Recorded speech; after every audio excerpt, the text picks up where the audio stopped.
Let's wait for the stream to get alive and well across the internet because we got a lot to get into today. And we always wait for the stream to fire up on YouTube and Facebook and Periscope, and it looks like we're live.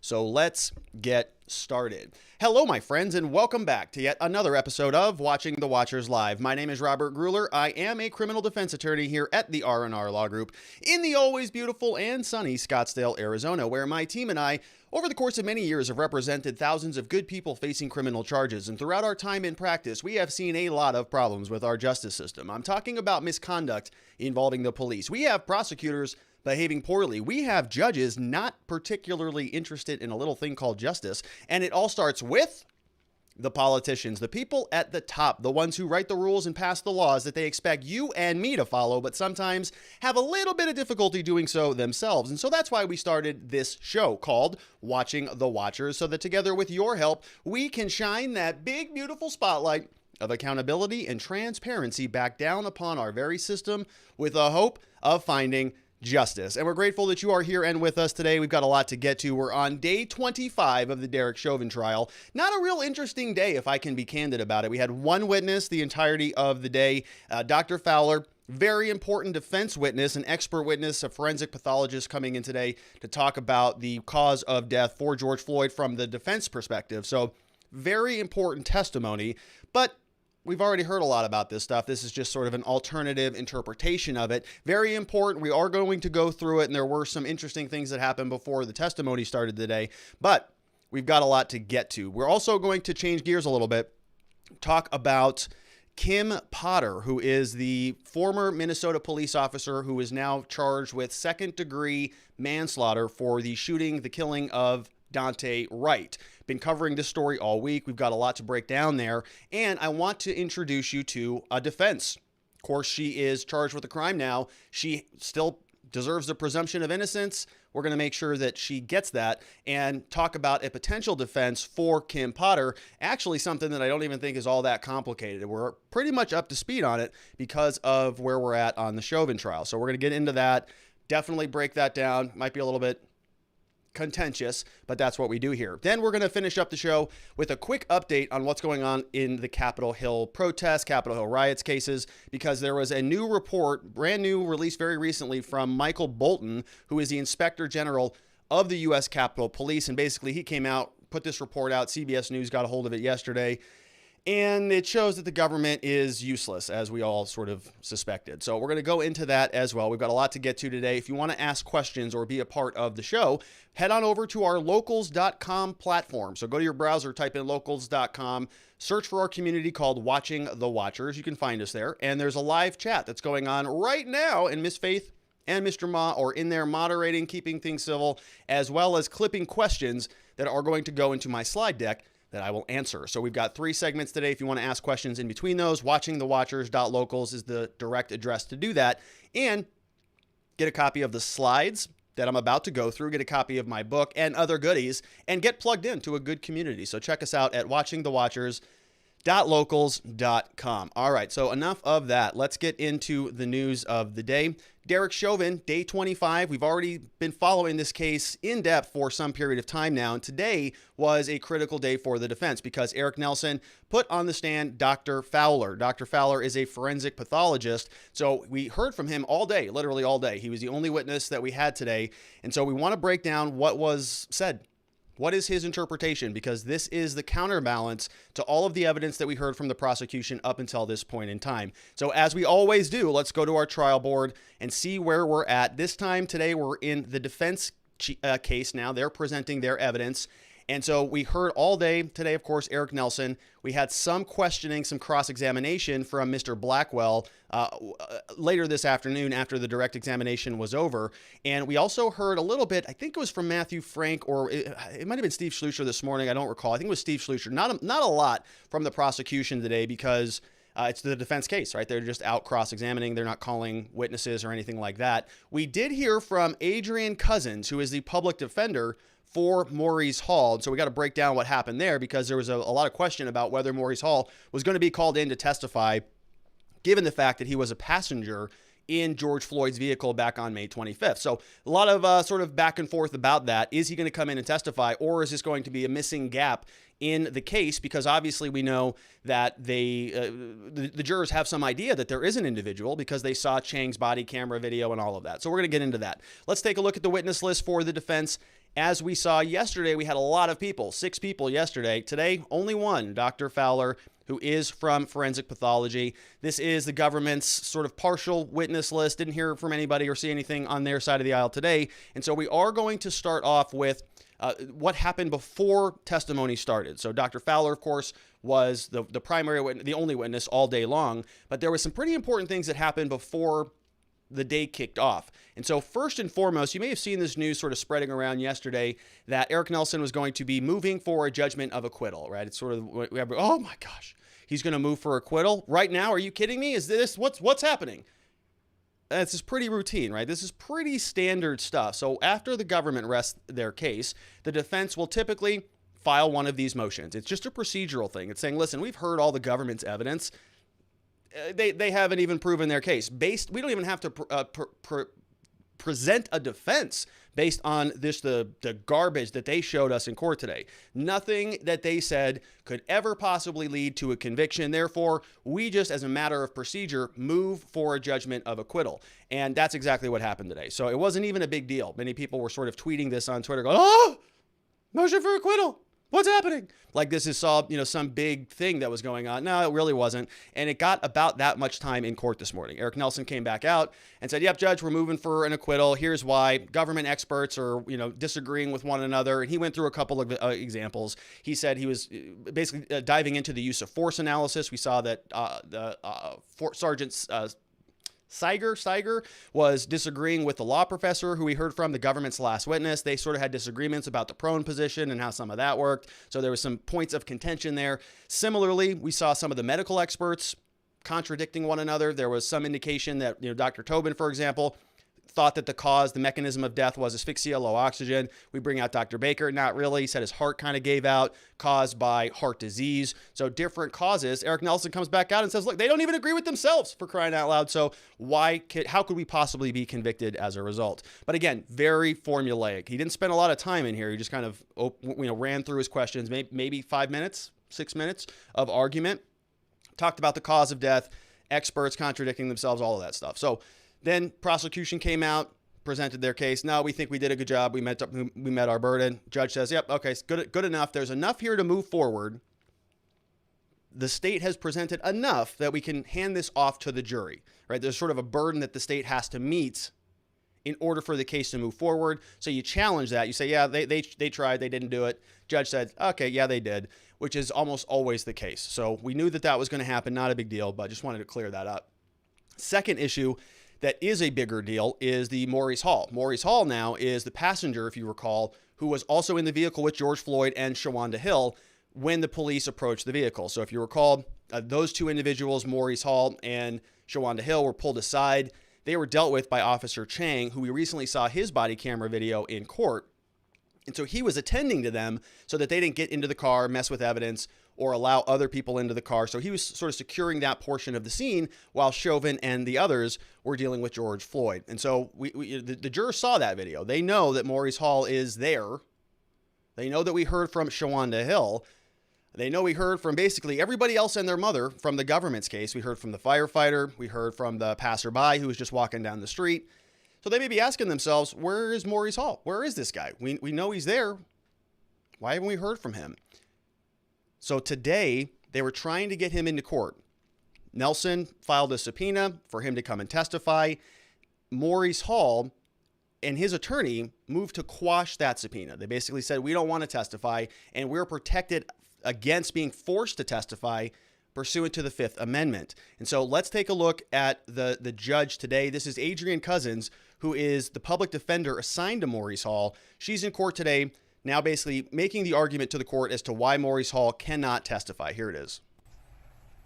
Good morning, Your Honor. Adrienne Cousins and Jeff Isaacman appearing on behalf of Mr. Hall, who again is present in the courtroom.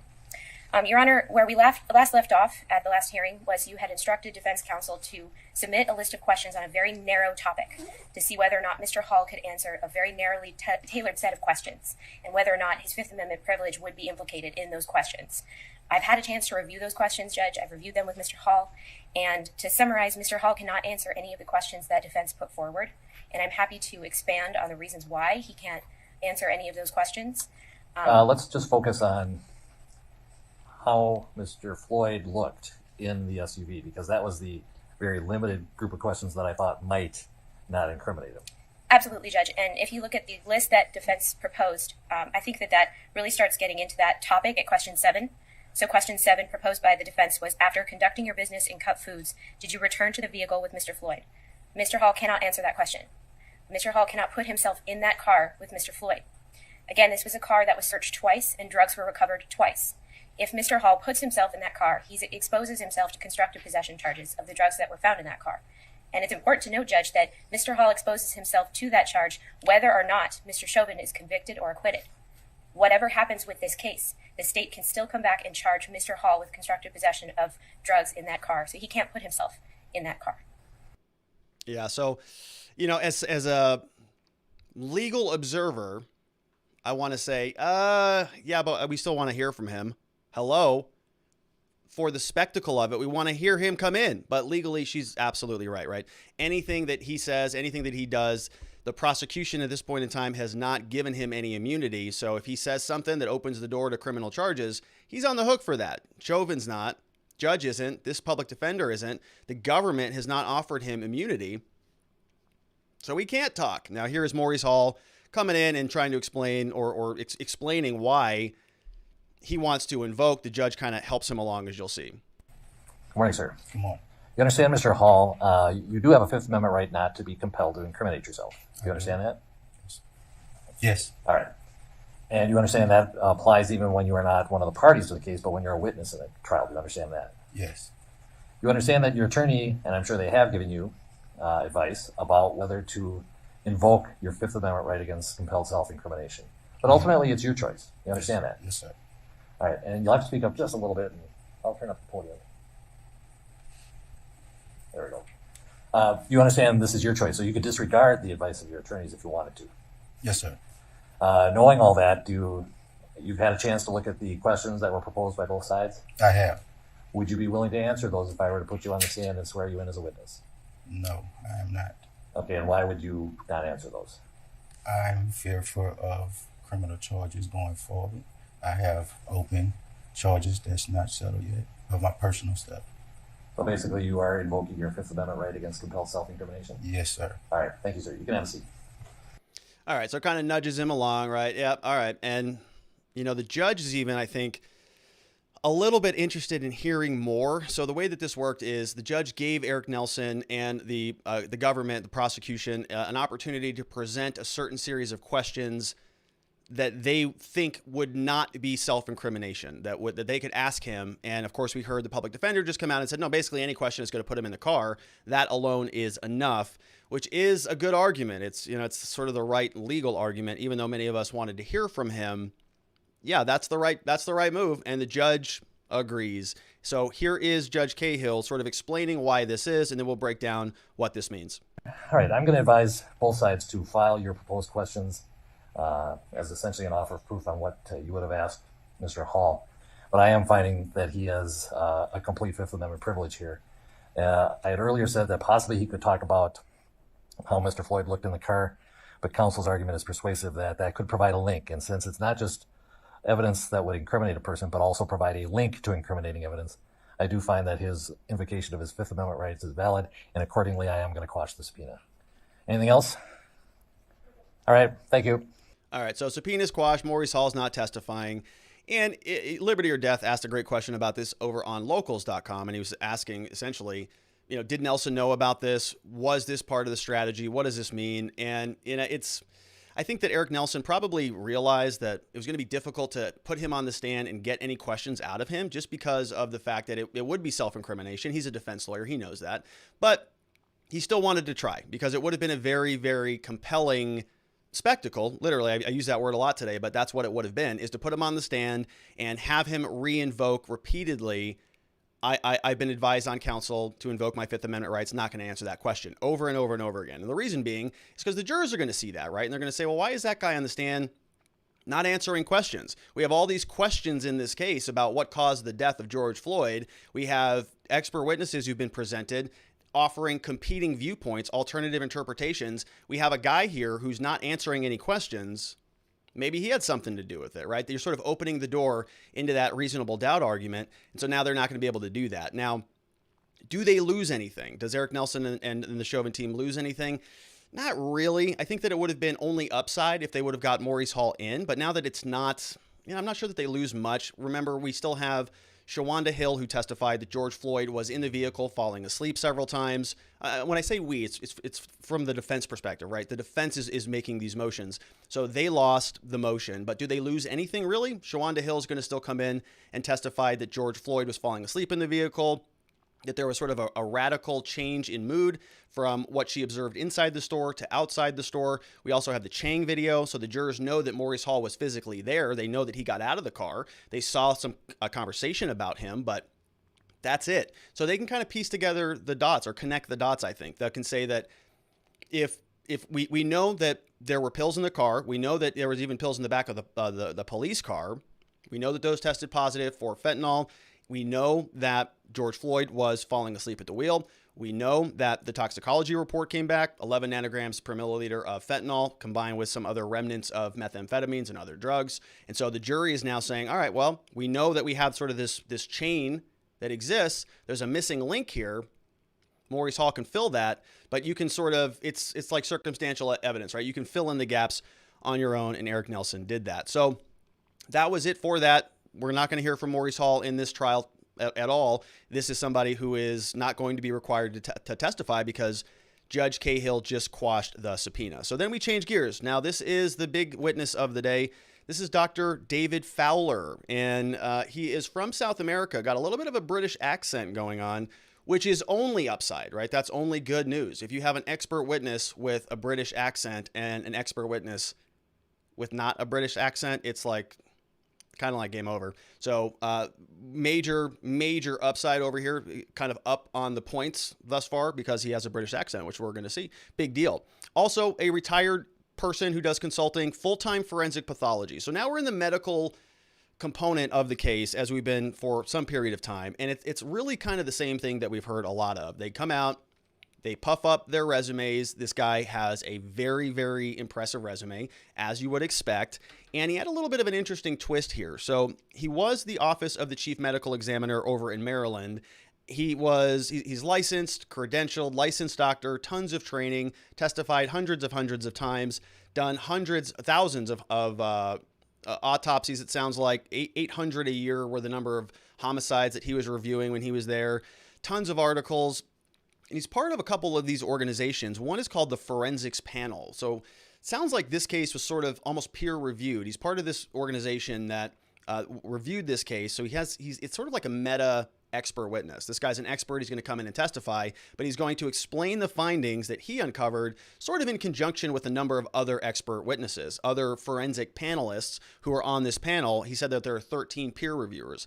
So it's sort of like 13 people did their own analysis, gave him some input on it, and then prepped this guy to come in and testify in court. And he did a good job. And he was really fleshing out a lot of the same issues that we've already heard about. So what I want to do here is we're not going to go through the whole thing. It was like 7 hours, 7 hours of testimony today. All one guy, a lot of stuff, a lot of the same stuff we've already heard about. Things like use of force. Again, it's medical. So, did the force of the knee cause any medical repercussions and things of that nature? So I'm going to show you his conclusion first. Then we're going to go through and we're going to analyze a little bit of his testimony in conjunction with some of the cross-examination. We have some redirect some segments, and I think a recross segment as well. So a little bit of back and forth all day today. Nothing really groundbreaking, quite frankly. I thought that this was all relatively to be expected. We always knew that it was going to be sort of a battle of the experts, dueling experts. We've been saying for months on this channel that the government's going to just sort of throw a bunch of experts at it, The defense is going to throw a bunch of experts at it, and we're going to see what the jury decides, right? Because you can make the science say whatever you want. Whatever you want it to say, you just make it say that, because that's how this stuff works. There's a lot of room for interpretation. That's the nature of this stuff, right? It is not definitive. And so the government is going to try to come out and make it definitive. The defense is going to come out and say there's reasonable doubt about all this stuff. And so the jury's going to find ultimately where they stand. And we're going to all see that very, very soon, because closing arguments should be starting on Monday. So let's get into Dr. Fowler. And this is the first clip where he's talking about the ultimate conclusion. So we're going to get that first, and then we're going to kind of work backwards. And here is where he says that the basically why Floyd died is a result of sudden cardiac arrhythmia. Let's listen in and see what he has to say. So before we begin, Doctor, can you summarize briefly what your opinions are in this case?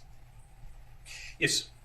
So in my opinion, Mr. Floyd had a sudden cardiac arrhythmia, or cardiac arrhythmia, due to his atherosclerotic and hypertensive heart disease, or you can write that down multiple different ways, during his restraint and subdual by the police, or restraint by the police. And then his significant contributory conditions would be, since I've already put the heart disease in part 1, he would have the toxicology, the fentanyl and methamphetamine. There is exposure to a vehicle exhaust, so potentially carbon monoxide poisoning, or at least an effect from increased carbon monoxide in his bloodstream, and paraganglionoma, or the other natural disease process that he has. So all of those combined to cause Mr. Floyd's death. All right. So he largely agrees with Dr. Baker, right? Who said it was kind of the same thing, like his heart just gave out. Says it was heart disease. You heard him use the medical terms, arteriosclerosis, hypertension, blah, blah, blah, all that stuff, right? But it was heart disease. Didn't hear anything about low oxygen, didn't hear anything about asphyxia, which is what the other government witnesses have been beating home, other than Dr. Baker, throughout the entire presentation of their case. So he does talk about fentanyl and meth, calling those contributing factors. And so really what he did is he went through the same medical certificate that Dr. Baker did, and agrees with those findings, says it was caused by sudden cardiac arrhythmia. Then he goes through and he spends a lot of time detailing what that is. What is cardiac arrhythmia? How does the heart work? And on and on and on. And he goes through a lot of the same analysis that we've already heard, right?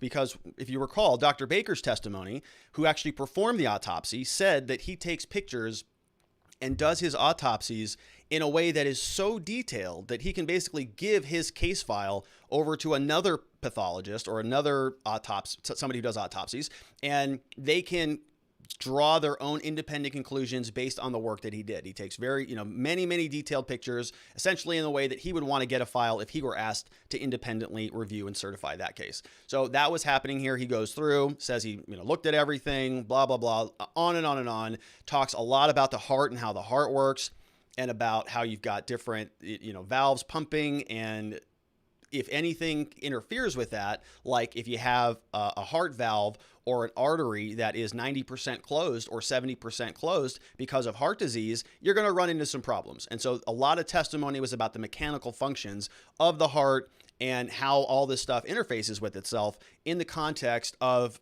heightened activity and increased workload, and on and on and on. So he goes through a lot of studies. He says, yeah, this study weighed all these hearts, and we know that a certain heart that weighs a certain amount is hypertensive because of X, Y, and Z. So he's very, very masterful with the material. Definitely, obviously an expert, somebody who is well credentialed and has a grasp on what he's talking about. And so we're going to move beyond some of the heart stuff a little bit. And I want to show you this clip where he's talking about the knee, right? So now we're talking about the placement of the knee and how that might impact vital structures in a person's body.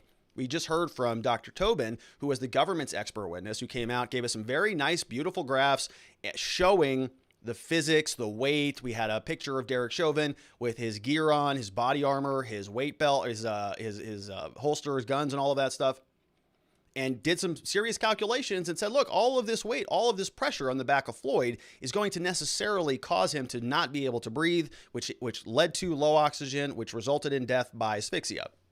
So now we have this expert witness who comes in and basically says, yeah, there was a knee on the neck, but So what? Didn't do anything to any of his vital structures. You can't find any evidence based on what I reviewed that was the pictures from the autopsy that was conducted by Dr. Baker that shows any injuries to the muscles. There's no subcutaneous tears or tissue problems, and no damage to any of the vital structures. Here it is in court today. In terms of the placement of Officer Chauvin's, knee to Mr. Floyd, is it your opinion that Mr. Chauvin's knee in any way impacted the structures of Mr. Floyd's neck? No, it did not. None of the vital structures were in the area where the knee appeared to be from the videos.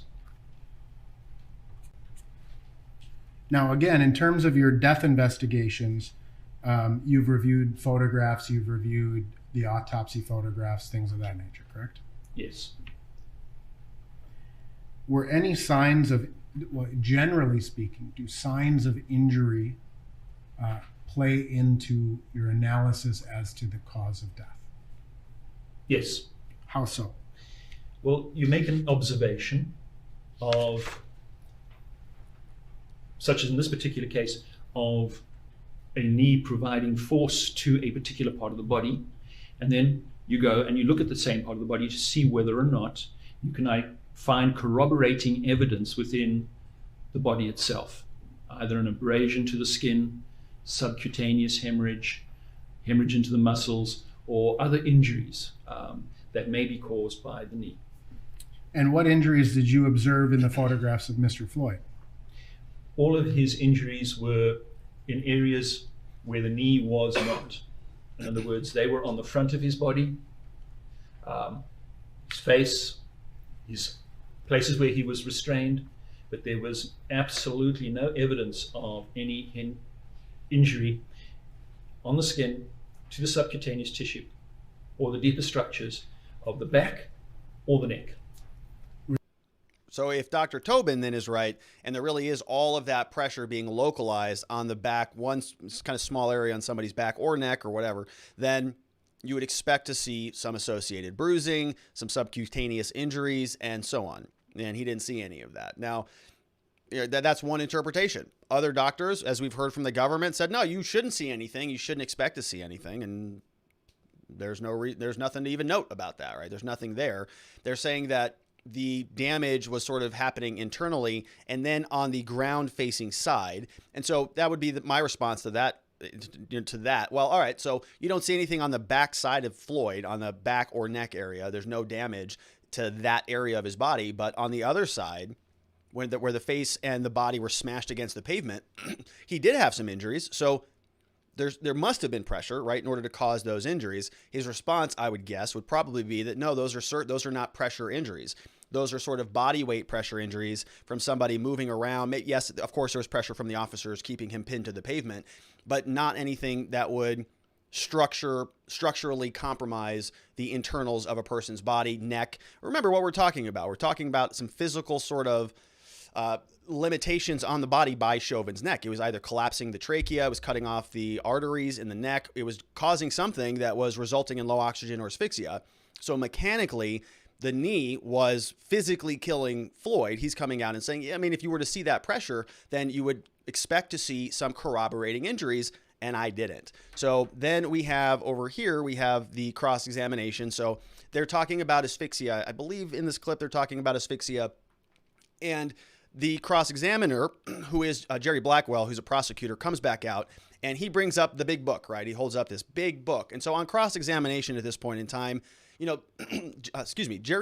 Jerry Blackwell knows that this guy's an expert, knows he's very highly credentialed. And so what he's trying to do is now tease out some distinctions between his opinions and the opinions of other excellent people. All these other smart people, you just said something, but these smart people say something differently. So that's what's going on here. And, that's kind of a double-edged sword from the prosecution's perspective, because, yeah, they're undermining him, this particular witness in this incident, by sort of pointing to other literature that has an alternative theory or explanation or opinion. But at the same time, they're sort of showing that this is a reasonable way to create doubt, right? If they're going to take a look at Dr. Fowler and say, you have this opinion, these doctors have that opinion, and we want to raise these up and show you what a big stinking problem this is, doesn't really work out well for their case, because that's exactly what the defense is going to do. Hey, you just paraded these 3 witnesses, or these 6 witnesses, or these 3 use of force experts, or those medical examiners. You just puff them up. Well, we've got our own people, by the way, over here. We're going to puff them up, and there is a disagreement there. So the same technique that you used to undermine Dr. Fowler, we're going to use that right against you and say, yeah, it is appropriate to draw distinctions between expert witnesses, and they're going to do that. So, it's a cross-examination technique, of course, but it can only carry you so far. Here it is. Dr. Fowler, are you familiar with a text known as Spitz and Fisher? Yes. Pretty big. This is a standard text for medical examiners, isn't it? It's certainly one of the recommended books that fellows in forensic pathology will review as part of their training, yes. And it's one you've in the past referred to as reliable text. Yes. It is handed out to all forensic pathologists in training as just a standard text. Again, it's recommended that they use that as one of their references. And you're aware that this text on medical legal investigation of death, it contains sections on deaths by asphyxia, doesn't it? Yes. And do you agree that for death by positional asphyxia, that is death caused by lower insufficient oxygen, that the causes for that may be what's referred to as endless? Yes. Hence the complexity of these particular cases. Yeah, so a lot of sort of, going circles around each other a little bit. Blackwell comes out and says, hey, there are kind of endless reasons that can cause asphyxia. You've sort of negated that asphyxia was a thing here based on your testimony that you just gave. You said it was a heart disease, heart problems, caused by or not caused by, but during the restraint by police. And it was also contributed to by methamphetamine and fentanyl. Got it. All right. But you kind of didn't touch on asphyxia at all, or low oxygen. And he holds a book up and says, well, in this book, they say low oxygen and asphyxia can basically happen from anything, right? So a bunch of other stuff. You ruled it out, but there are other ways that you can get there. You don't necessarily have to go your route, is sort of where I think he was going with that line of questioning. Then he comes out and just sort of, sort of smacks that one back and says, yeah, these are complicated, right? There are a lot of different factors that go into somebody's death, which doesn't help the prosecution, because that's exactly what the defense is trying to argue. They're trying to say, yeah, it's not just the knee, folks. A lot of other stuff going on here. Heart disease, maybe COVID, maybe even CO2 getting pumped out of, or carbon monoxide getting pumped out of the vehicle that George Floyd was laying next to. Sort of the first time that we heard that theory, that maybe the carbon monoxide that was being pumped out of the vehicle went into Floyd's body and caused him to not be able to process oxygen. The oxygen won't bind to your red blood cells and won't be carried around to your body because it's being displaced by the carbon monoxide. And interesting theory. Have some conversation about that today as well. But he's walking through this, all these different factors. It's not just the Chauvin knee, is what he's saying. Then we get into, now we're going to change gears. We're going to go back over to Eric Nelson, who's asking him about the role of fentanyl. So we have his final conclusion. We have some of the use of force stuff, the knee. What did that do to Floyd's body? Now let's talk about fentanyl and toxicology as the other cause, because this is really the crux of the defense case. Other things killed Floyd, not the knee. So here is Eric Nelson asking Dr. Fowler about the fentanyl and the toxicology and his role as a forensic pathologist in this case. In terms of the toxicology in this case, how would you characterize the role of fentanyl from the standpoint of forensic pathology, not toxicology, forensic pathology? So fentanyl is a powerful narcotic. It's about 80 times more powerful than morphine. And the side effects of fentanyl are slowing down the respiration. So that impairs your ability to breathe as fast as you normally would. does that result in decreased oxygen saturation? It would result in decreased air exchange, which would mean decreasing the oxygen in the bloodstream, but also not fully getting rid of the carbon dioxide, the byproducts of our normal metabolism, so slowly increasing carbon dioxide in his bloodstream. Now, again, within the context of forensic pathology, what does the presence of norfentanyl mean to you? Norfentanyl is a byproduct of fentanyl. It's a metabolic byproduct. And so in your liver, or in Mr. Floyd's liver, as the fentanyl passed through the liver, it was broken down into norfentanyl, which is the metabolic byproduct. It's the liver beginning to destroy and metabolize the fentanyl and remove it from the body system. Now, I'm going to, for the court, I have, there are 3 slides contained within your All right, so I think we bailed PowerPoint out presentation. on that moment. So you heard him just talk about fentanyl and respiration, and they go through, and he goes through a lot more about the consequences of that. So fentanyl, you just heard him talk about it. It affects respiration, causes the body to essentially need more, to produce more quickly, pump faster in order to get more oxygen, because the blood has less capacity to carry oxygen because it is depressing your respiratory function in your body. So now the blood is having a difficult time carrying the oxygen. What does your body do in response to that? We need more oxygen. So you necessarily, sort of breathe harder, but your heart pumps faster. It's trying to get more blood through there, just pumping. If it's 90% shut, you're going to experience an arrhythmia where things are off, because your heart is expecting blood to be in a certain ventricle so that it could push it into a different part of the heart. And if nothing is there, because the blood is not able to make its way through the artery that's 90% clogged, now your heart is trying to function and pump and do things, expecting stuff to be somewhere, and it's not. And it's going faster now because it has low oxygen as a result of the consequences of fentanyl and increased activity, and potentially even the struggle with the police. So the body was naturally responding. Fentanyl made it worse. Heart disease made it worse. Heart goes into overdrive. Blood can't get in. All of these respiratory depressants and heart sort of aggravators, things like methamphetamine, history of heart disease, heart gave out. That's his take on it. Now, here is Mr. Blackwell again coming back out, cross-examining him. I think this is a recross. So it was direct, cross, redirect, recross. And here is Mr. Blackwell now sort of, asking him about the specifics. And again, trying to draw out some questions about his credibility, and sort of pins him down on this 2 pills versus 1 pills thing. So Dr. Fowler thought that there were 2 pills in the back of the police car, in the back of the car, not in George Floyd's car.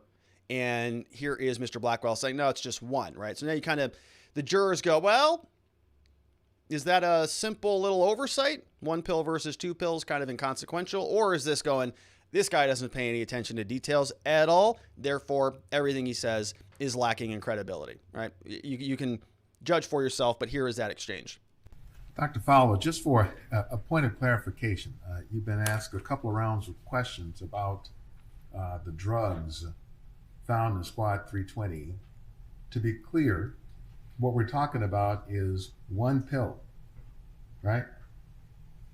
I cannot recall if it's 1 or 2, but it was one of those 2 numbers, yes. 1 partially dissolved pill, right? I thought it was 2, but I stand corrected, Councillor.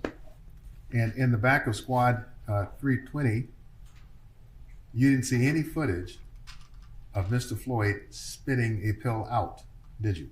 No, I did not.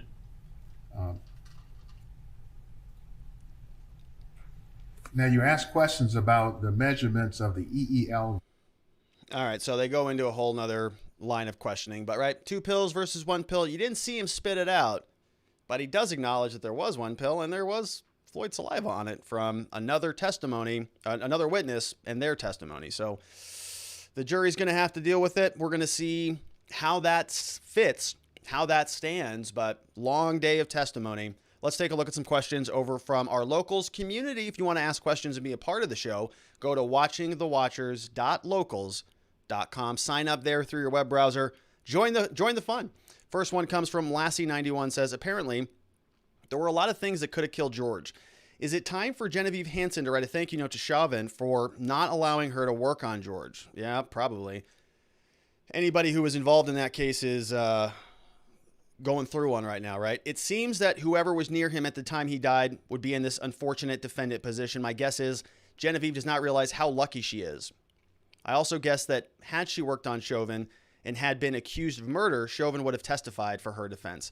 Interesting. Yeah, interesting observation there, Lassie. And I was thinking about that same concept with Officer Chang, right? He was the one, he was there, he was going to help, and they said, hey, go watch the car. Go watch Floyd's car. Probably the best gift that guy ever got. National Populist says, what will happen if the jury is hung? Aside from global rioting, I mean. So I'm not real sure that we're going to see a hung jury. If it's a hung jury, it depends on the reason for the hanging. What's going on in that, right? What's sort of the breakdown for the hung jury?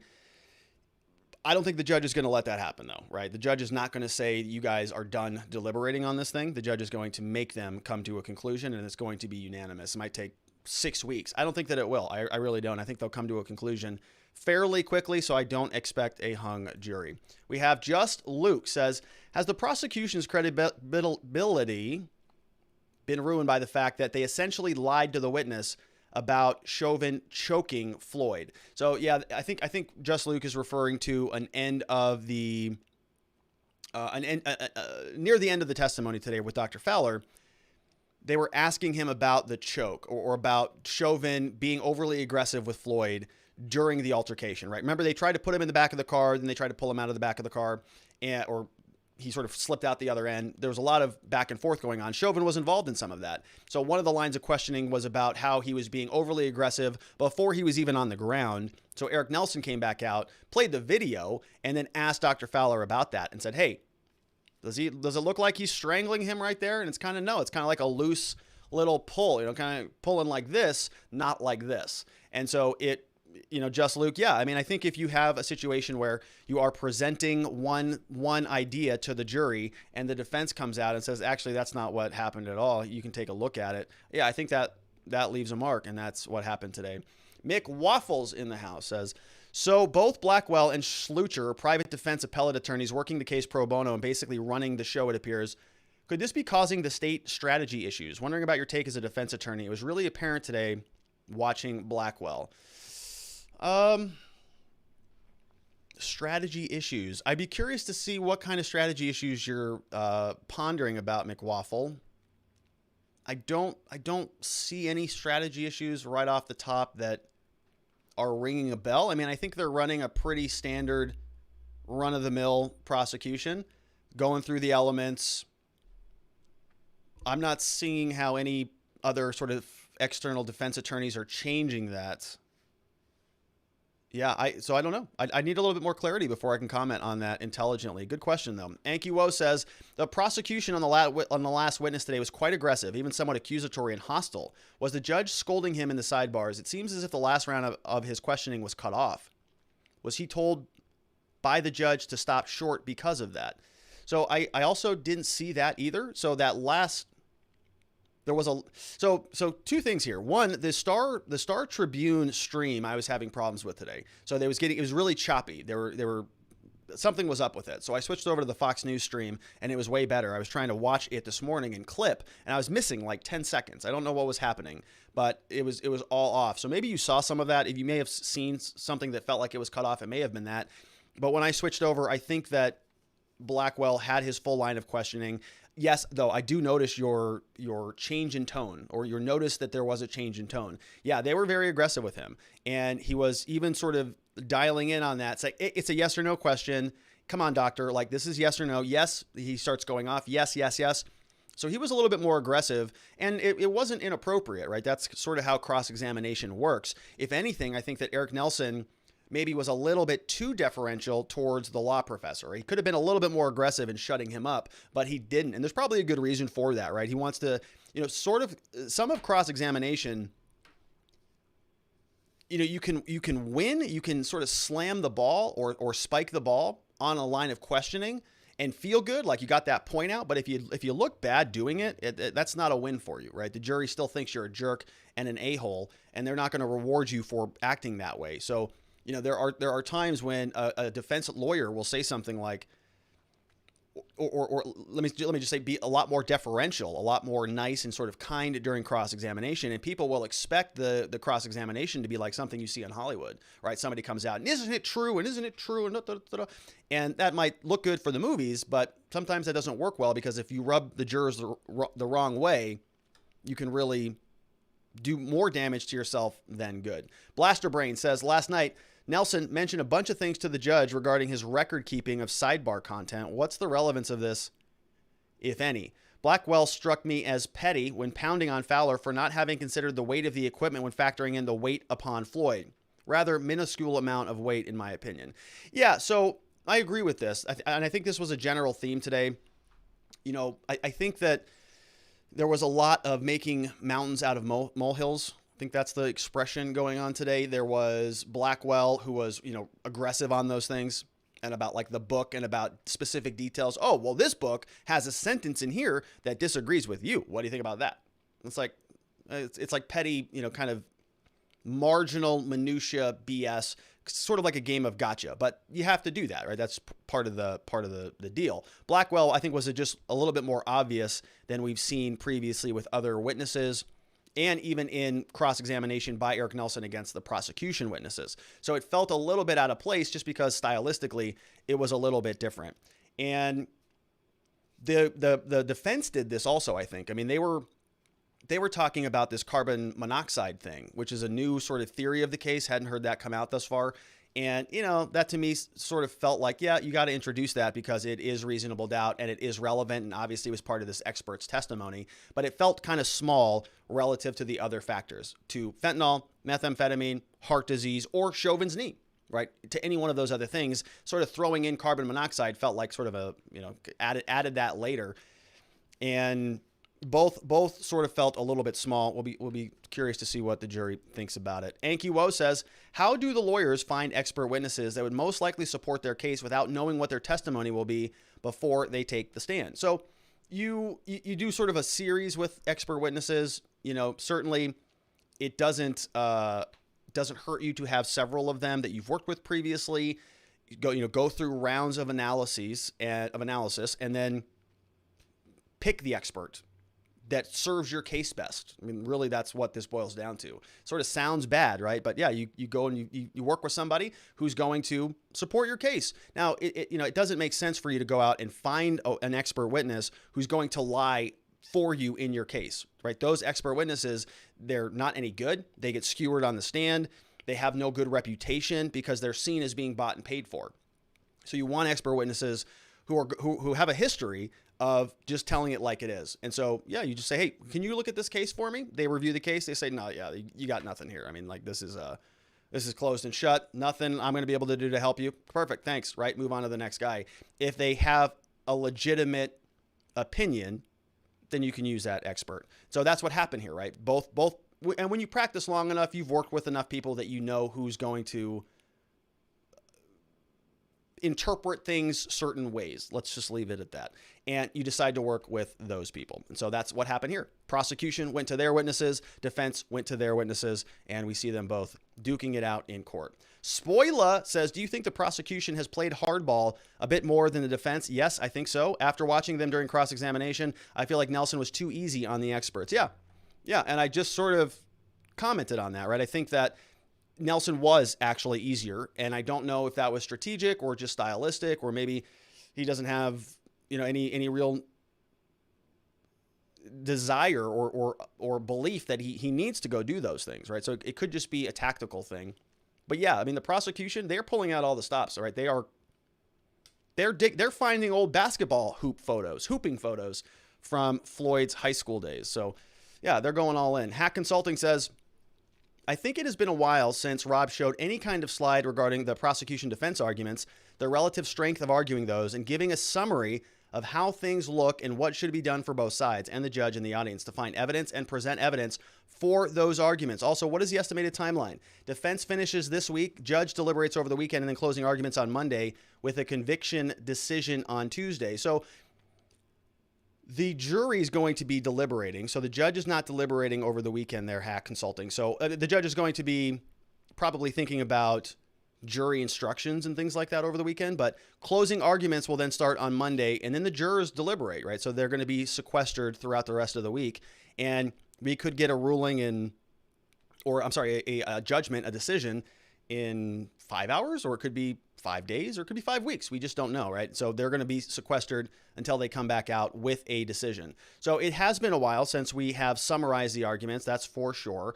And I will probably do that this weekend, actually. We'll probably, summarize some of this stuff once the defense rests, which is really what I've been waiting for. So we're going to flesh this out, and we'll see what the jury instructions look like, because the jury instructions are so important. They're so important because that's what the jurors are going to be looking at for processing all of this data. They're going to say, we've got all of this data, pages of notes, right? Notebooks full of stuff that they've been writing down over the last 3 weeks, and they're going to have to decipher it. And so the jury instructions tell them how to organize all of that stuff. And so I want to go through the jury instructions once we know what those are, and we'll make arguments for and against, and we'll sort of take all of the evidence that we've been assembling on all of these slides. We have hundreds of slides that we've been accumulating throughout our coverage of the trial, and we'll be able to flesh it all out. But if you have any thoughts on that, any input, I just got an email from one of our doctors who watches the program, like 15 pages of medical notes on Dr. Fowler's testimony today. So you know who you are. You like your anonymity, so I will not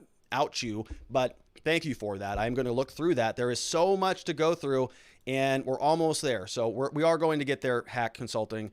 You better believe it. We got no doubt in the House, as the pretrial discussion included an opportunity for the prosecution to provide a rebuttal witness because Dr. Powell mentioned a prior testimony. How does that work? Does that include limits on what they can present? If they can have a broad range of topics for their case, it seems like it violates the opportunity for the defense to go last.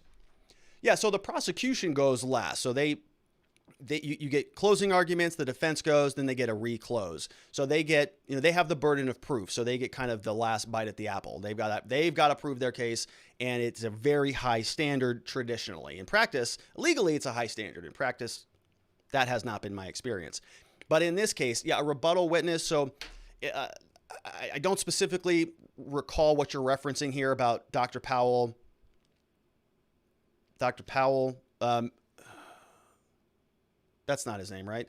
The doctor who testified today mentioning prior testimony. So typically when this happens, and I don't recall seeing this, so don't quote me on this, but it's only limited to the rebuttal witness can come in and only respond to certain particular issues. So they can't bring them back in and say, oh, well, we forgot to mention this about excessive force and about reasonableness and about an objective standard and all those things. And so we're just going to clean all of that up right now. No, it's to rebut a specific point, a specific claim, allegation, or medical conclusion, and that's it. They can't come in and sort of just open the door and opine about anything they want. It's got to be narrowly tailored to the response that is being requested. Good question. Todd Trott says, question for Robert. If found guilty, will there be a great basis for an appeal on no change of venue, possible media influence due to a non-sequestered jury? I'm thinking about Dr. Sam Shepard case as precedent. So I don't remember that case, Todd Trott, but yes, I think so. I mean, I think if Chauvin's acquitted, I think he's going to be appealing all of them, and he's going to have a good basis for it, right? There's really been no other case in recent memory that I can think of where, yes, ordinarily you would say change of venue, ridiculous. Jury sequestration, ridiculous, right? That's just not necessary. We don't need to do that right now. But this case has been wild. Okay, not only do we have a $27 million settlement during jury selection, but we also have another white cop shooting a black person in the middle of the trial, resulting in more protests on a national scale. Everybody's paying attention to this stuff. So it's almost as big of a case as George Floyd. Huge case. And we have the National Guard rolling around. We got curfews being imposed in Minnesota. It's madness. And this trial is just going on like nothing else is happening around the world. Just Heck, okay, jurors, go home. Don't turn on the TV. Don't read the news. See you tomorrow at 9:30. What? Are you serious? So, yeah, they're going to appeal that. It's going to be a big deal. I think that the courts are going to have to set some rules about this stuff, because right now, this is looking problematic. You can make an argument that $27 million settlement, all right, like that's not that big of a deal. The city is on curfew right now. The entire, or at least last night it was, right? Until I think, or maybe the day before that. Whatever, right? It's a big deal. And the jurors live there, and they're having to travel back and forth in between the courthouse and their homes, witnessing all of this stuff going on right there. So, and think about it this way, right? We may not have an immediate basis for an appeal, but let's say we fast forward 6 months from now, 2 years from now, and one of the jurors comes out and says, when they write a book and they say, I wouldn't have done something, but somebody else leaned on me, and there's some indication that there was some ulterior influence. Somebody else was making a decision based on stuff that they heard outside of the trial. In other words, a juror was compromised. Well, what does that do? Now you got post-conviction, you've got all the, appeals, all sorts of stuff. So this thing really can continue forward for the foreseeable future. Good question, Todd Trott. Nadarb Lassir says, do you ever feel like lawyers, prosecutors, judges treat the law and the people they represent as a bit too much of a game? I just don't get what good comes from theatrics when we should be focusing on right versus wrong. Just wondering your thoughts. Very good question, Nadarb. Yeah, so yes, I think that is something that happens. I think that a lot of attorneys, a lot of doctors, a lot of professional people, they become a little bit clinical, right? It becomes just sort of a processing people through the situation. And I know this because somebody is very close to me in my life who actually has to consult with people who are terminally ill from cancer, right? And this person's been doing it for a very long time, right? He's in his 70s. So I have a conversation with him about that. And it's weird to listen to how mechanical he is. I mean, it's almost like a little bit off-putting, because you're going, bro, like you just had to tell a family like they're going to lose their 40-year-old, daughter, and they've got like 6 weeks to live. Like, yeah, just go in and tell them, oh, this is what's happening. Your body's going, kidneys are going to shut down. This is going to shut down, and you're going to be dead in 6 weeks. Anyways, have a nice lunch. I move on to the next room, and you're going, my goodness, like this is crazy. That is, how do you do that? Well, he's been doing it for 30 years. And so you just sort of become accustomed to it. Now, I think that's a natural thing.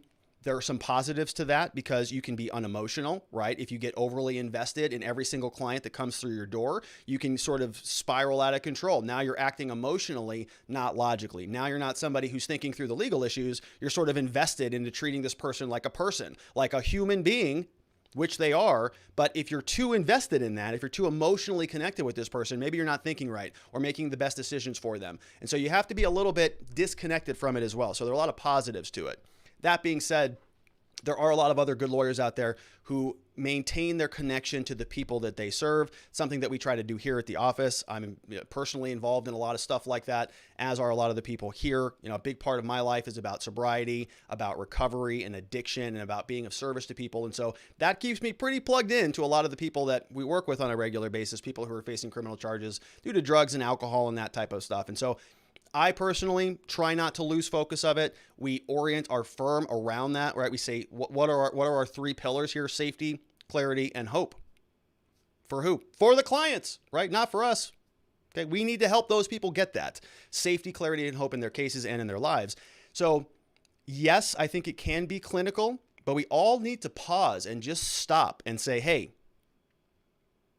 these are real lives we're talking about. And I want to hit this point home, so I'm going to save this on our next segment.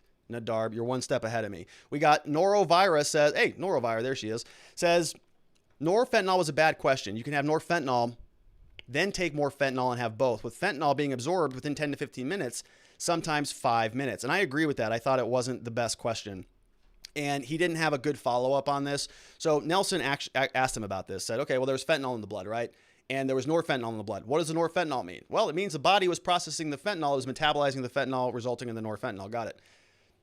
But that doesn't comport with the last minute ingestion theory.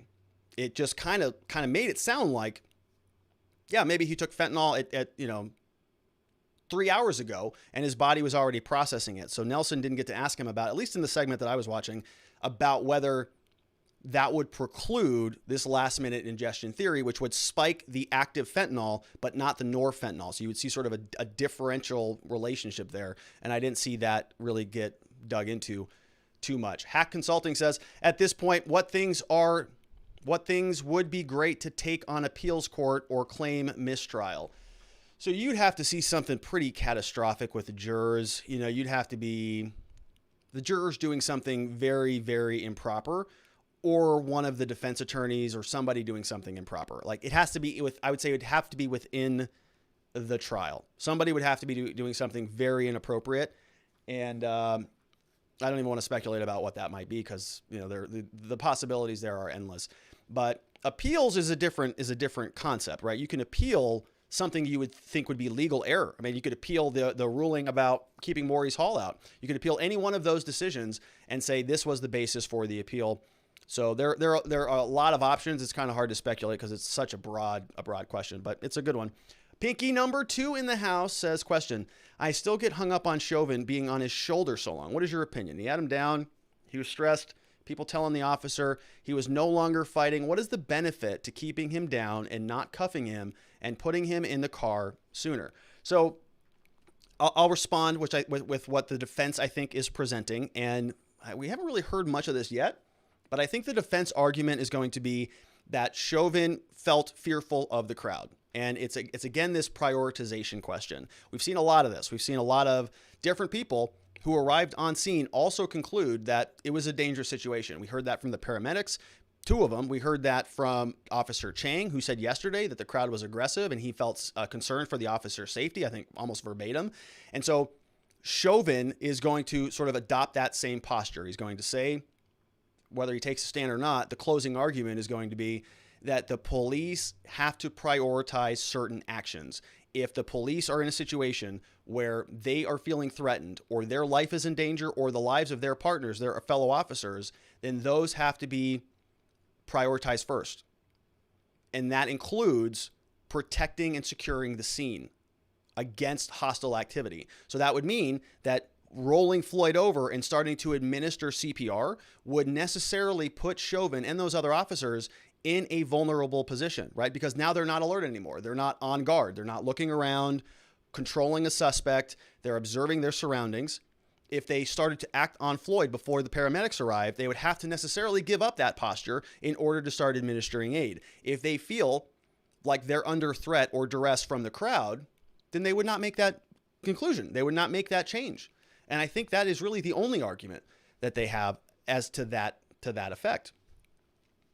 And I think some expert witnesses, the guy yesterday, Brode, kind of supports that.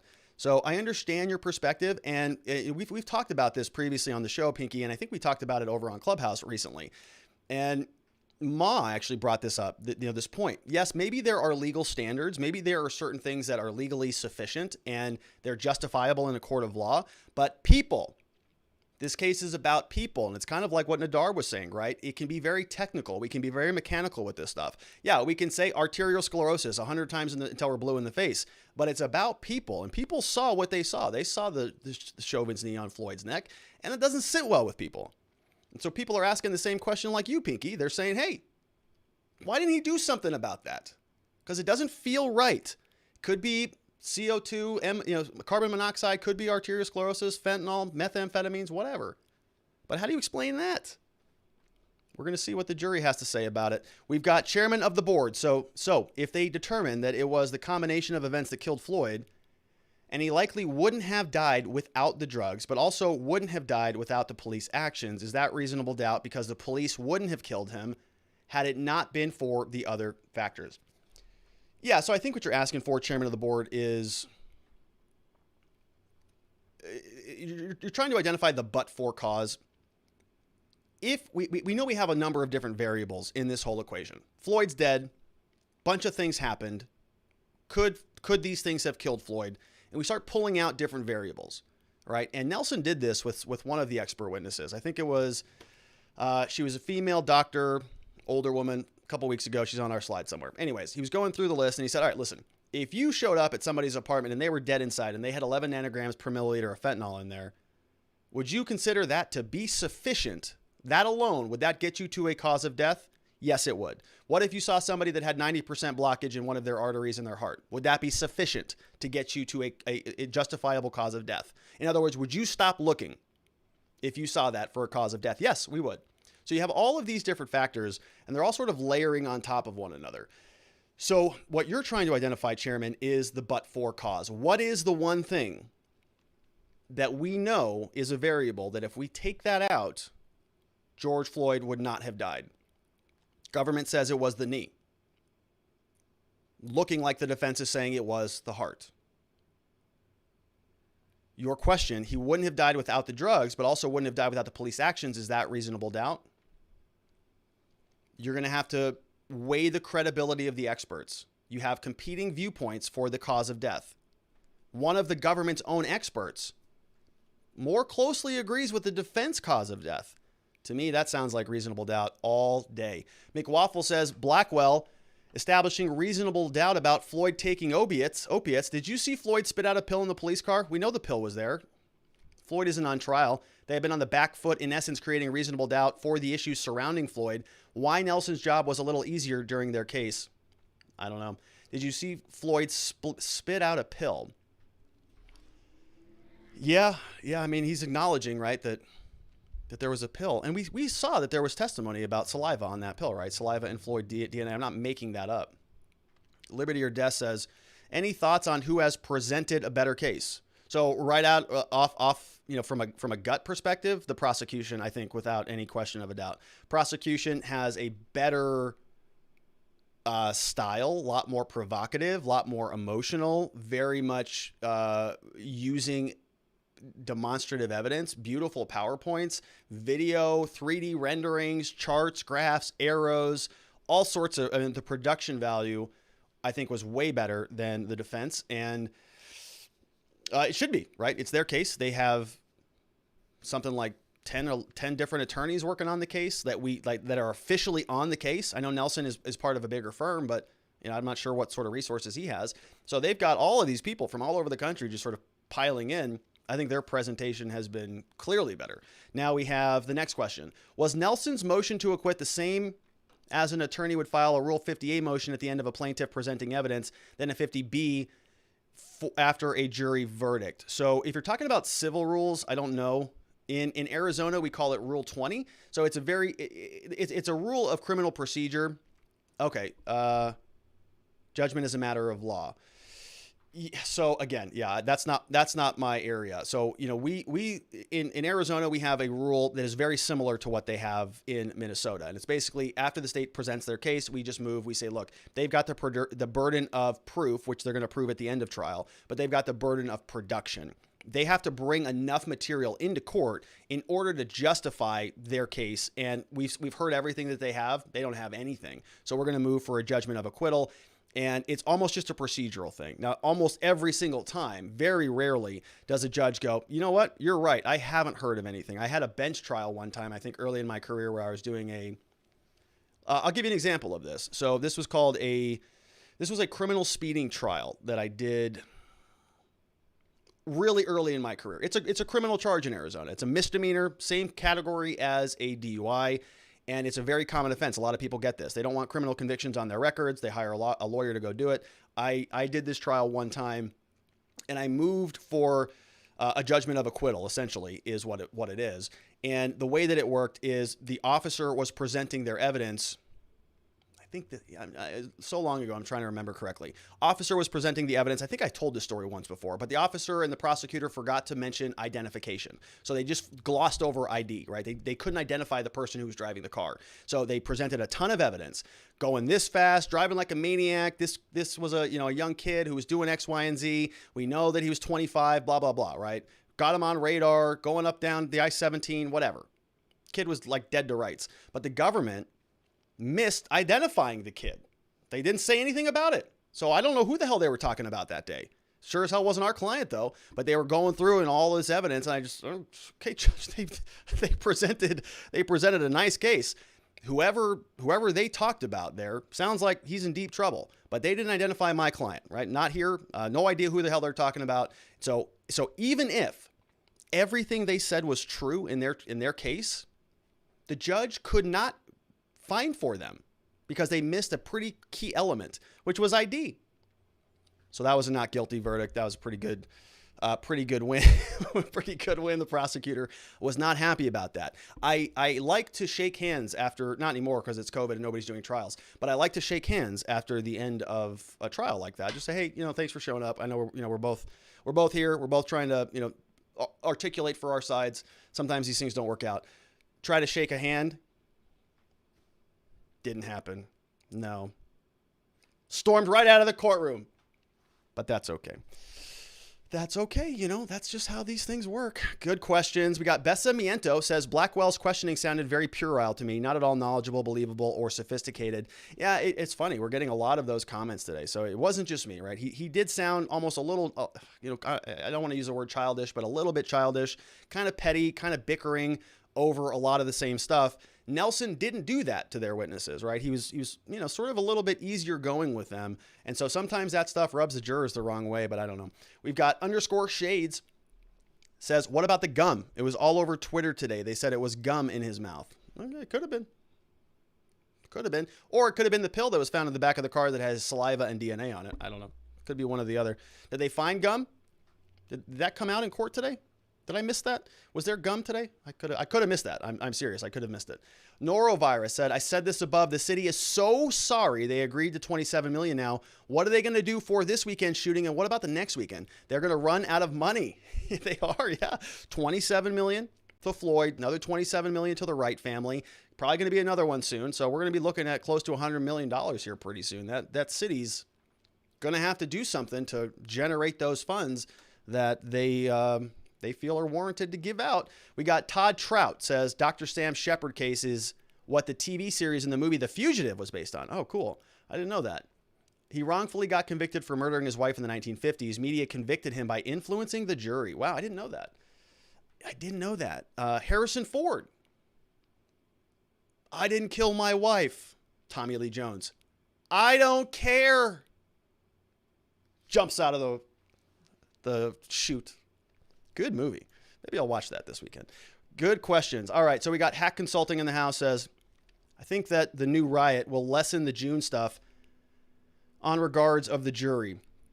Regardless of what the jury does, there will be rioting. Nothing is in connection to reality, and especially since there has not been too much immediate coverage of the Chauvin trial, they can still get relevant information about the Daunte riots to stay safe. Plus, the government is responsible for their lives. Otherwise, we riot. No riots.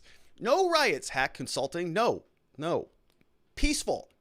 Peace and love and harmony and unity. Joe Biden's in office now. Joe Biden. We're all one. Love America. We got Blaster Brain says, you glossed over part one of my earlier question. What's the deal with Nelson bringing up his record keeping of the content of sidebars after the jury left? Will you be a lamb and let me know? You don't have to bleat, but I would prefer it. So I apologize, Blaster Brain. I didn't realize that. I get a little bit caught up in sort of the momentum here and I get carried away.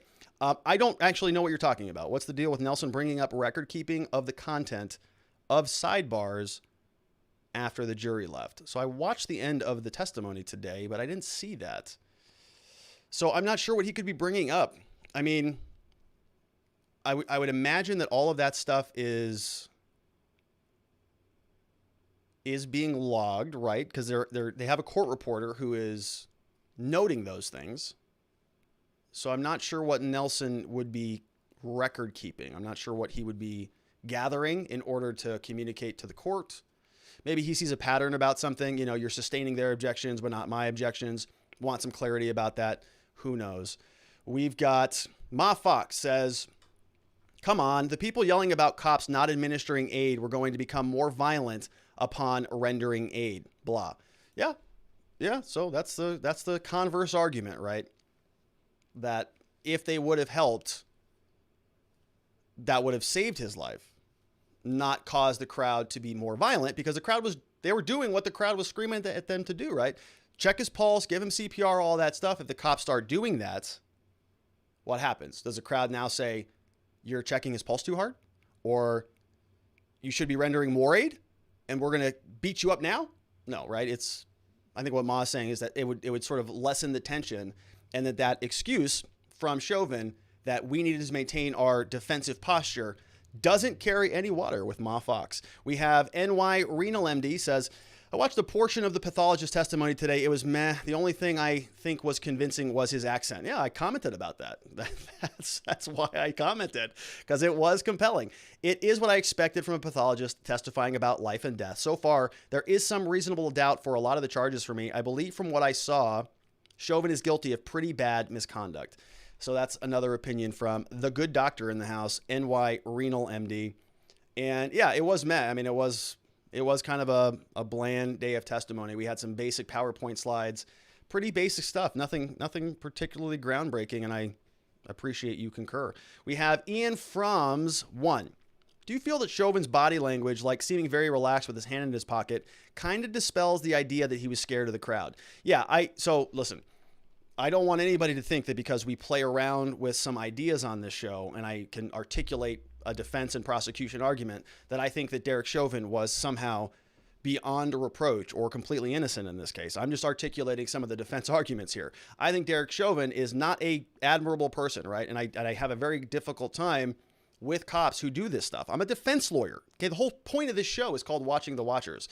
Didn't really expect that I would be defending an officer or at least articulating defense arguments for cops when we started this show. If you go back in time, I'm typically holding up mugshots of the cops saying, this guy's a piece of garbage.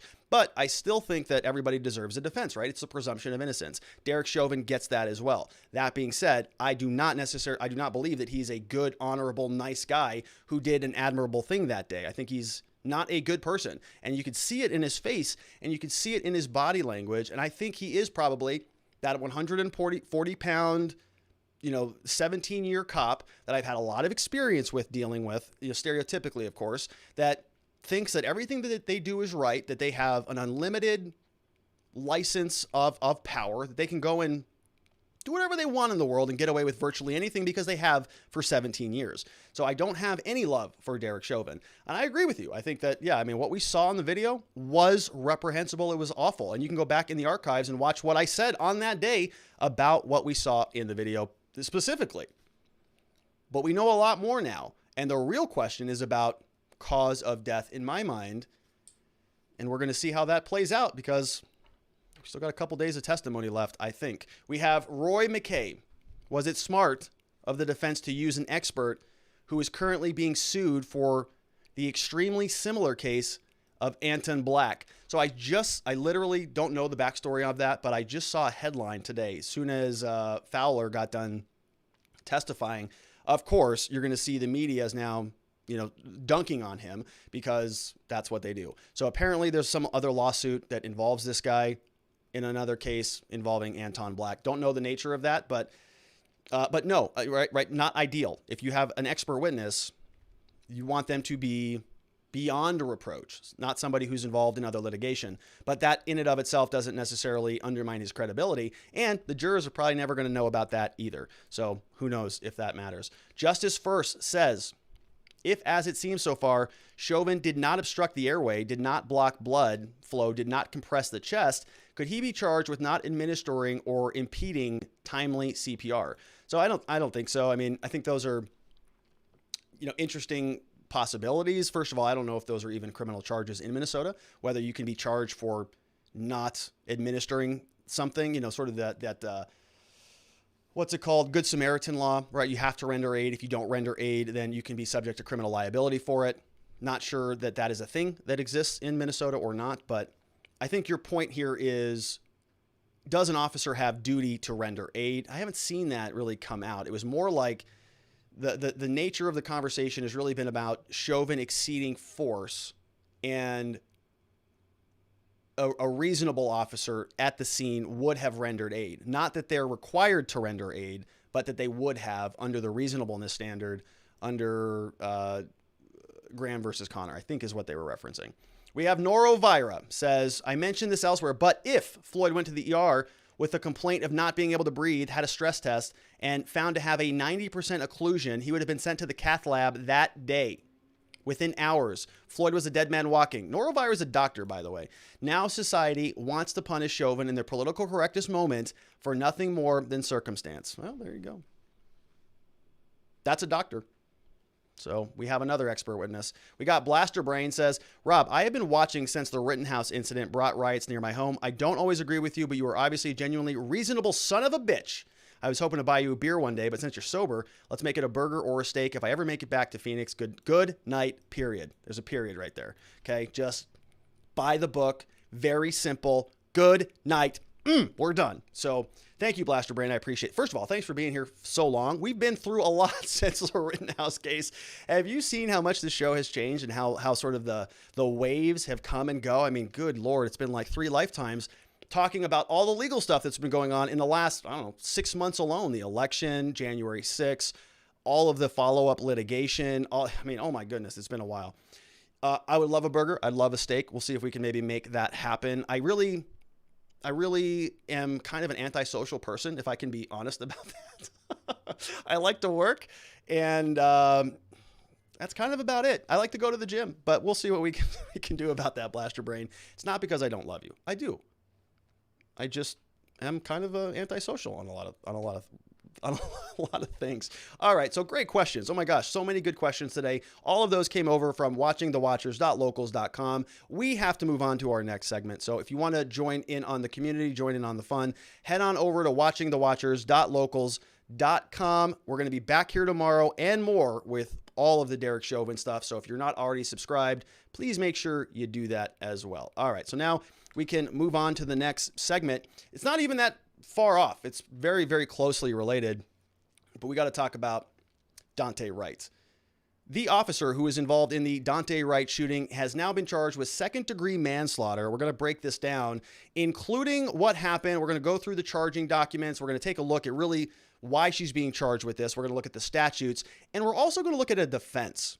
What would a defense be in this situation? Many people are already coming out and saying there is no defense, right? This woman knowingly, accidentally wanted to shoot somebody and shot him and he's dead, and there's no defense for this thing, right? We saw what happened on the body camera. Well, I don't think it's that cut and dry. I think there is actually a lot that you can bring into the conversation about what an appropriate defense would look like, and we're going to get into that. So let's take a look at some background first. We're going to spend a little bit of time on this segment, so I want to flesh this out and frame this out for us before we get into the analysis. So let's take a look at what's going on. According to the New York Post, Kimberly Potter is arrested. She's going to be charged with manslaughter. So she's a former Minnesota police officer, fatally shot Daunte Wright after mistaking her gun for a taser. Agents with the Minnesota Bureau of Criminal Apprehension this morning arrested a former Brooklyn Center police officer for the April 11th shooting of Daunte Wright. Agents took her into custody 11:30 a.m. this morning at St. Paul. They said after consultation with county prosecutors, Potter will be booked at the Hennepin County Jail. Washington County Attorney Peter Orput, who is the prosecutor, who is expected to prosecute the case locally, said earlier the details of the charges will be released later. She was charged a day after she resigned from Brooklyn Center Police in the wake of the 20-year-old shooting. 26-year veteran and police chief both resigned in the wake of the shooting. City Council also fired Kurt Bogany over the incident. I think this guy, the city manager, said something like, people deserve due process. So obviously he had to go. Washington County was tapped to decide on charging instead of Hennepin County because they wanted to avoid conflict of interest. Brooklyn Center Mayor Mike Elliott on Tuesday said he would ask Governor Tim Walz to turn the prosecution over to Attorney General Keith Ellison. Well, we already know who Keith Ellison is because he's the guy who's running the Chauvin Trial, isn't he? So that's a little bit of background. Let's take a look at what the BCA is saying on Twitter. This is the Minnesota Bureau of Criminal Apprehension. This is Department of Public Safety. They say agents with the BCA arrested officer in the shooting death of Daunte Wright. Kim Potter went into custody 11:30. She's going to be booked into Hennepin County Jail on probable cause second-degree manslaughter. We're going to look at that statute more in depth here shortly. The Washington County Attorney's Office will file charges later today. This remains an active and ongoing investigation. We're going to continue to work with the Washington County Attorney's Office. Brooklyn Center Mayor takes on oversight of the police and fires the city manager. So we're just seeing heads roll across the board in Minnesota. They were poised to fire the city's police chief on Monday following the shooting of a 20-year-old black man on Sunday. An emergency afternoon meeting, city council voted to give authority over the police department to the mayor's office and to fire city manager Kurt Bogany. He'd been with the city since 2005, said city council member. At the virtual council workshop, council member Chris Lawrence Anderson said she voted to remove the city manager because she feared for her property and retaliation by protesters if she had voted to keep him. So we have a city council member who goes by the name of Chris Lawrence Anderson, who says that she voted to remove somebody, to fire somebody from their job who had been there since 2005 because she was afraid of her property being torched and her retaliation being exacted upon her. She said, he was doing a great job. I respect him dearly. I didn't want repercussions at a personal level. Holy moly. Wait, what? In Minnesota this is happening? So we have a city council member who is now fearing retribution from the mob, and we have a trial that's taking place right around the corner in Derek Chauvin, where jurors, if they vote one particular way, may also receive repercussion from the mob. So that's just great. We have the National Guard activated 500 personnel as of Monday morning to keep the peace, and plans to increase that number are coming in coming days.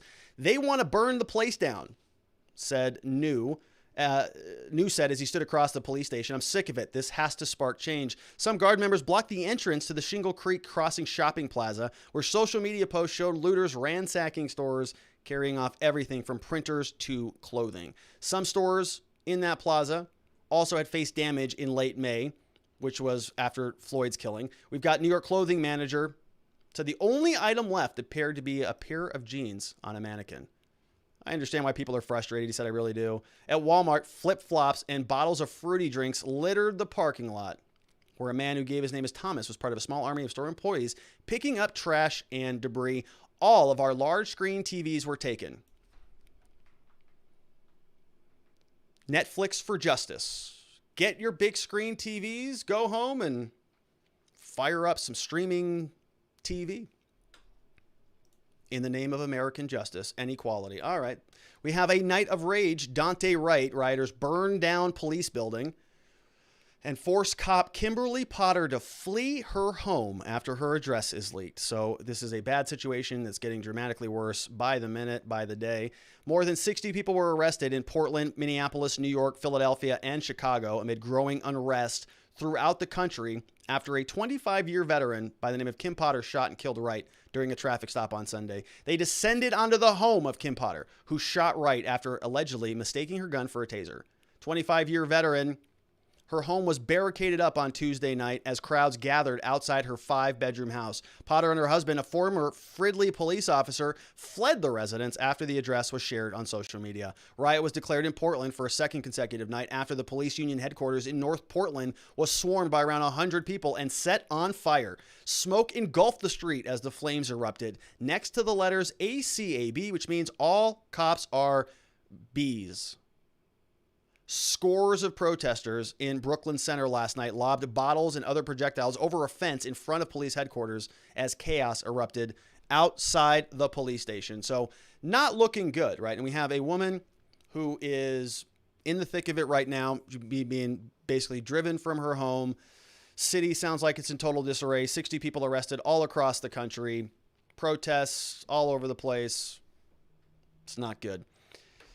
Not good. And Let's continue on. Oh my gosh. So demonstrators used umbrellas, the tops of storage units, and boogie boards as makeshift shields to protect against cops to deflect tear gas, flash bombs, and other non-lethal weapons, which sounds a lot worse than anything that we saw at the Capitol building. Am I wrong about this? We saw some of that, right? But shields, but these people are arming up for war. Like, they're arming up.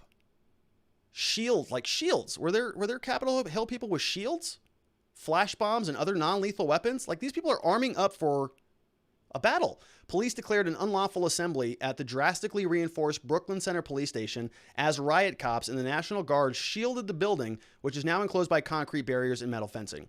Murderopolis was spray painted on one of the barriers, just a stone's throw from where Floyd was killed last May. It came after protesters gathered peacefully yesterday afternoon before marching to the FBI headquarters. About 90 minutes before a 10 p.m. curfew, state police announced over a loudspeaker the gathering had been declared unlawful, ordered to leave immediately. You are hereby ordered to disperse, read the loudspeakers. Curfew was in effect until 6 a.m. Wednesday, so early this morning. Announcement set off confrontations with protesters launching fireworks toward the station and throwing objects at police. So literally launching projectiles at government buildings. Minnesota made more than 60 arrests for rioting and other offenses during last night's protest. Despite the explosive protest, still and somber vigils were also held across the nation to remember what happened to Daunte Wright. So let's take a look at some of the aftermath. So here's a nice image. We have ACAB. This was where some flashbangs were going off. This is over from the sun.com. So that looks, not good. Independent media from the U.S. Sun. We also have, oh, here it is.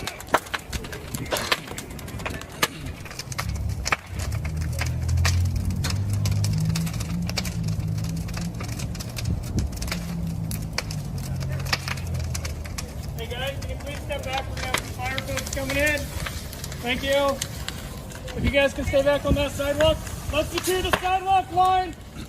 Let's get the cars out on Lombard.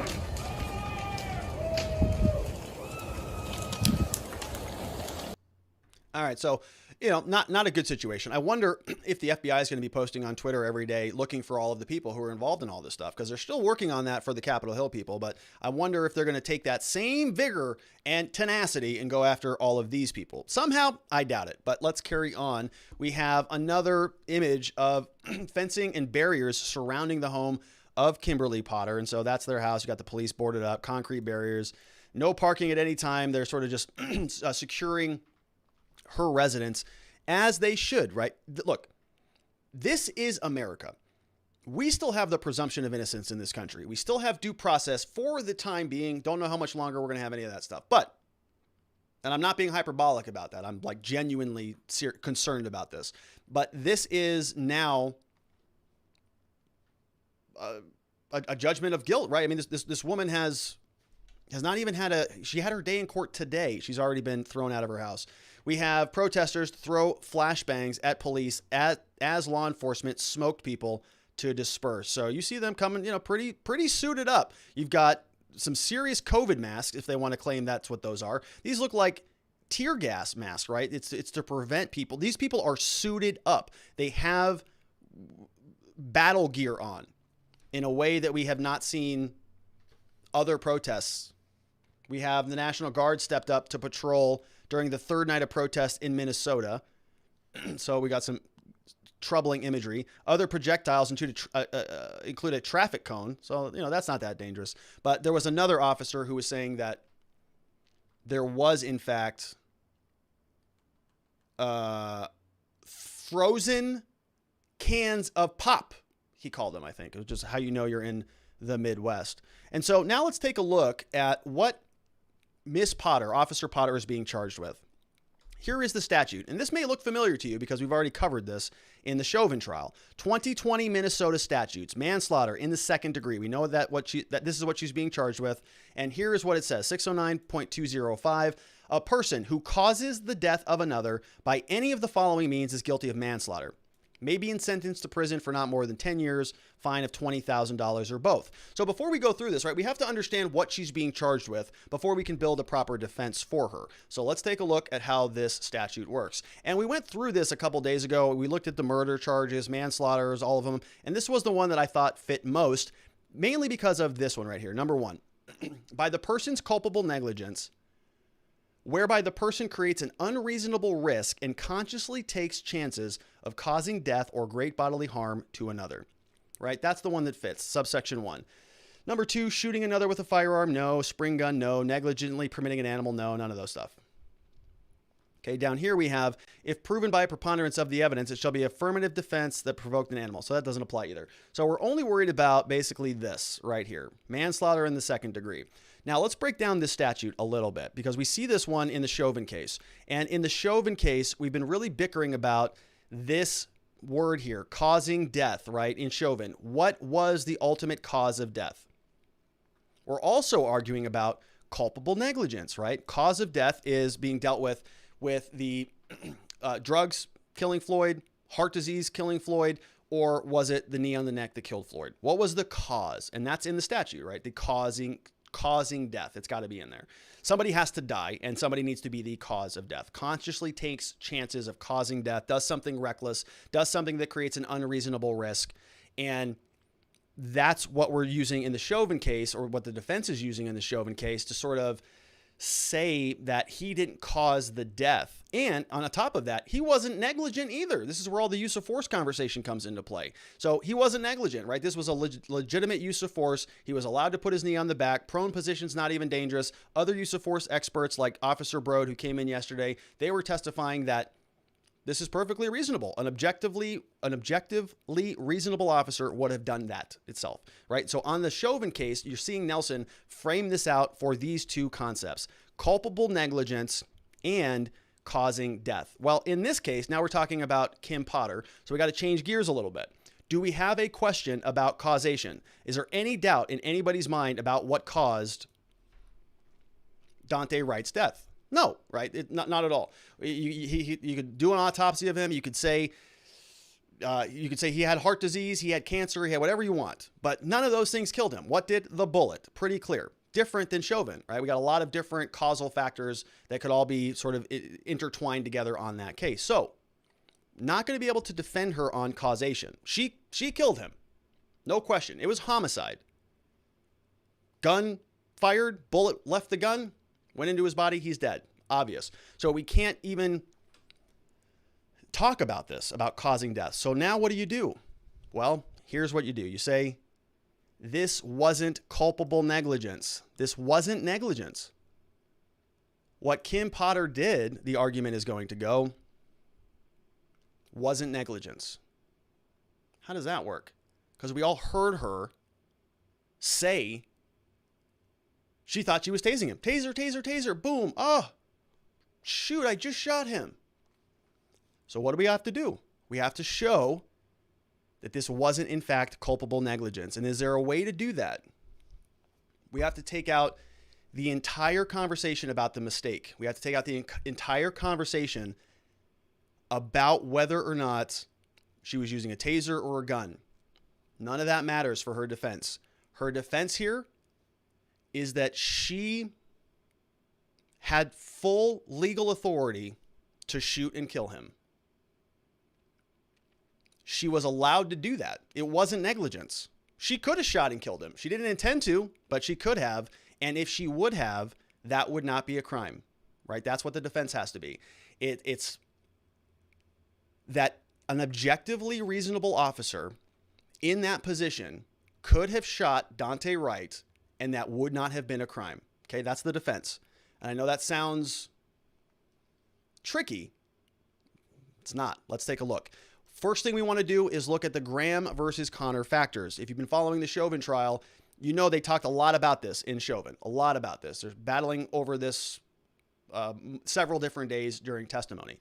Let's take a look at this case and see how it applies to Kim Potter. So first and foremost, I want to invite you to go over to thoughtco.com. Found a very nice summation of the Graham versus Connor case. And so we're going to be jipping from them a little bit. Here is a link to this. This was drafted by Eliana Spitzer, updated on January 16, 2021. Did a very nice job assembling all of this. So Graham versus Connor, the case and its impact. This was a Supreme Court ruling on how to assess excessive force by police, right? And for Kim Potter, yeah, it's clearly excessive force, right? That's the argument. She's being charged with manslaughter. She shot and killed somebody, should not have shot and killed somebody. It's excessive force. This case is on point. So what's going on with Graham versus Connor? Here is what happened. It was decided back on 1989. Very important case. It's all about excessive force. The key question, did Graham have to show that police acted maliciously and sadistically for the very purpose of causing harm to establish that they used excessive force? So there was an old standard, right? Maliciously and sadistically. And they were saying that this was basically cruel and unusual punishment under the 8th Amendment. So there was some case law that said, yeah, in order to show that an officer was acting with excessive force, you got to show that they were acting maliciously and sadistically. And so they said, well, look, in this situation, are we really still applying that standard? Because that sounds kind of antiquated. So that standard sounds bad. Also, what is the appropriate constitutional authority for this? 4th, 8th, or 14th Amendment. So we have the Supreme Court comes out and says that excessive use of force claims they must be evaluated under a new standard, not the standard maliciously and sadistically anymore. Now they're going to say it's objectively reasonable. which requires courts to consider the facts and the circumstances surrounding an officer's use of force rather than the intent or motivation of an officer during that use of force. So can you see it? Can you see where this is coming up? One more time. If we're going to be using the objectively reasonable standard of the Fourth Amendment, it says that courts consider the facts and circumstances surrounding an officer's use of force rather than the intent or the motivation of an officer during that use of force. In other words, it's not about what she thought or did right then and there that we measure use of force against, her subjective belief. It's not relevant. Supreme Court has said it's the objective interpretation. It's whether an officer, an objectively reasonable officer, had the lawful authority to use deadly force right then and there. Okay, she was not intending to do that. Her personal perspective was on this, I didn't want to shoot him. I was going to use my taser. It was an accident that I shot him. But she could have shot him, is the argument. She could have. She chose not to, or tried not to, ended up doing it. It was a mistake, but the mistake's irrelevant because she could have lawfully, legally, and without criminality shot him right then and there. That has to be the defense. So how does this play out then? How does this work? Let's take a closer look at Graham versus Connor. And remember, we're talking about an objective standard. So if you were to sort of take the mistake out of this, take the gun out of it, take any of her actions, any of her statements saying taser, taser, taser, oh shoot, I shot, any of that stuff, take all of that out. Let's rewind the clock. If she were standing there and they're conducting an arrest and he takes off, Daunte Wright, and she pulls out a gun and shoots him, intending to do that, would that be murder? Would that be excessive force? That's the real issue. So let's ask ourselves that. And let's go back to the majority opinion once again from Eliana Spitzer. This was a unanimous decision delivered by Justice Rehnquist. The court found that excessive use of force claims against police officers should be analyzed under the Fourth Amendment. They wrote, the analysis should take into account the reasonableness of the search and seizure. To determine if an officer used excessive force, they must decide how an objectively reasonable a police officer in the same situation would have acted. The officer's intent or motivation should be irrelevant in the analysis. So what the officer intended to do or what their motivation was is irrelevant in the analysis. Doesn't matter. Doesn't matter at all. All you got to do is show that a reasonable officer, an objectively reasonable officer in the same situation could have shot Daunte Wright. This particular officer's intent or motivation doesn't matter. In the majority opinion, Justice Rehnquist, the Chief Justice, wrote, an officer's evil intentions will not make a Fourth Amendment violation out of an objectively reasonable use of force, nor will an officer's good intentions make an objectively unreasonable use of force constitutional. So intentions don't matter. Has nothing to do with it. The court struck down previous lower court rulings, which used the Johnson versus Glick test under the 14th Amendment. That was a different test, so it required good faith or malicious sadistic intent under the 8th Amendment. All of that got thrown out under this new opinion.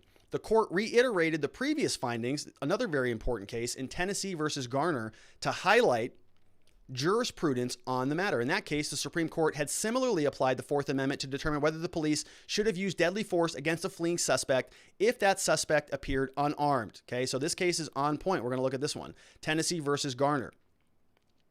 Fourth Amendment standard, whether the police should have used deadly force against a fleeing suspect like Daunte if that suspect appeared unarmed, right? Almost sounds exactly like what happened in Daunte's case. In that case, as well as Graham versus Connor, the court decided that they must consider the following factors to determine whether the force was excessive, right? This is the legal standard. Was it excessive? We have to ask ourselves these questions. We're talking about the severity of the crime at issue. In this Daunte case, whether the suspect poses an immediate threat to the safety of officers or others, safety of the officers or others, and whether the suspect is actively resisting arrest or attempting to evade arrest by flight. We got three factors that we need to consider here. Here's what they are. Severity of the crime at issue. We're going to talk about this. We're going to talk about an immediate threat to the officers or others. We're going to talk about actively resisting arrest. So let's get into it. Before we do, we saw that other case, right? Tennessee versus Garner. Let's take a look at that one. Here we see Tennessee versus Garner is a civil case in the U.S. Supreme Court. You can see that by U.S. here. Under the Fourth Amendment, when a law enforcement officer is pursuing a fleeing suspect, the officer may not use deadly force to prevent escape unless the officer has probable cause to believe the suspect poses a significant threat of death or serious physical injury to the officer or others. Right? What would that be in the Daunte case? Well, it would be him fleeing in a car, creating a police chase, running on down the road, right? Easily could result in another person being seriously injured. Police chases all the time end in crashes and death. And girlfriend was in the car too. We're not just talking about other passerbys, right? Other drivers. We're talking about the potential girlfriend getting injured because he is driving her. So right now, you see under the Tennessee versus Garner standard, reasonable force can include, it's reasonable to use deadly force if somebody's fleeing, as long as you have probable cause to believe that the suspect poses a significant threat of death. So they can easily say that about Daunte Wright. His girlfriend was in the car, could have hit any number of other motorists around the vehicle. So you can use deadly force. It was found that the use of deadly force to prevent escape is unreasonable seizure under the Fourth Amendment in the absence of probable cause that the fleeing suspect posed a physical danger. So if there's probable cause, there's enough there that this person could have posed a physical danger, then you can use force. You can actually shoot and kill somebody for that under that standard. So we have to do some analysis here, don't we? Let's go and do it. Who is Daunte Wright, 20-year-old black man killed in an officer-involved shooting? Authorities said that he was pulled over for having expired registration. All right, so let's ask ourselves the first question, the first prong of the question, the seriousness of the crime at hand. Well, if you stop right there, expired registration, not that serious. And I made this point repeatedly on this channel that I don't think that we should be conducting high stakes, high risk arrests on the middle of the road where there's traffic, speeding by. There are other places, other ways that we can do that. That's aside the point, that's a tangent. But here, expired registration doesn't sound like that serious of an offense, right? But you have to consider it from the officer's perspective. We're talking about a defense of Kim Potter. We're going to make arguments in the light most favorable to her and her defense. So we got to give her the benefit of the doubt. They went and saw that the initial stop was done by expired registration. Then they determined he had an outstanding warrant. So now we're talking about expanding the registration crime into something bigger, like an outstanding warrant. Police said they tried to arrest him. He re-entered the vehicle. An officer fired, striking him, traveled several blocks before striking another vehicle. Court records show that he has a criminal record after failing to appear in court on charges that he fled from officers and possessed a gun without a permit during an encounter with Minneapolis in June. In that case, a statement of probable cause said police got a call about a man waving a gun who was later identified as Wright. So now you have the severity of the crime, right? The severity of the underlying crime that we are guided by Connor versus Graham versus Connor gives us one of our first factors about excessive force. Registration, yeah, not very severe. So you would say the relationship there is inverse, right? If it's I would say they're correlated, right? If you have a very severe crime that's taking place, you can use a very high level of force. If you have a very insignificant crime happening, you got to use a very low level of force. So here, registration, low crime, low level of force, right? Unless the cops went back, ran his plates, figured out who this guy was, said he's got outstanding warrants, he fled from officers previously, and he possessed a gun without a permit previously, and we got a call previously about him waving a gun around, okay? That elevates the stakes a little bit. And so remember, we're forgetting about the mistake. We're forgetting about the taser versus the gun. All of that we're setting that aside for now.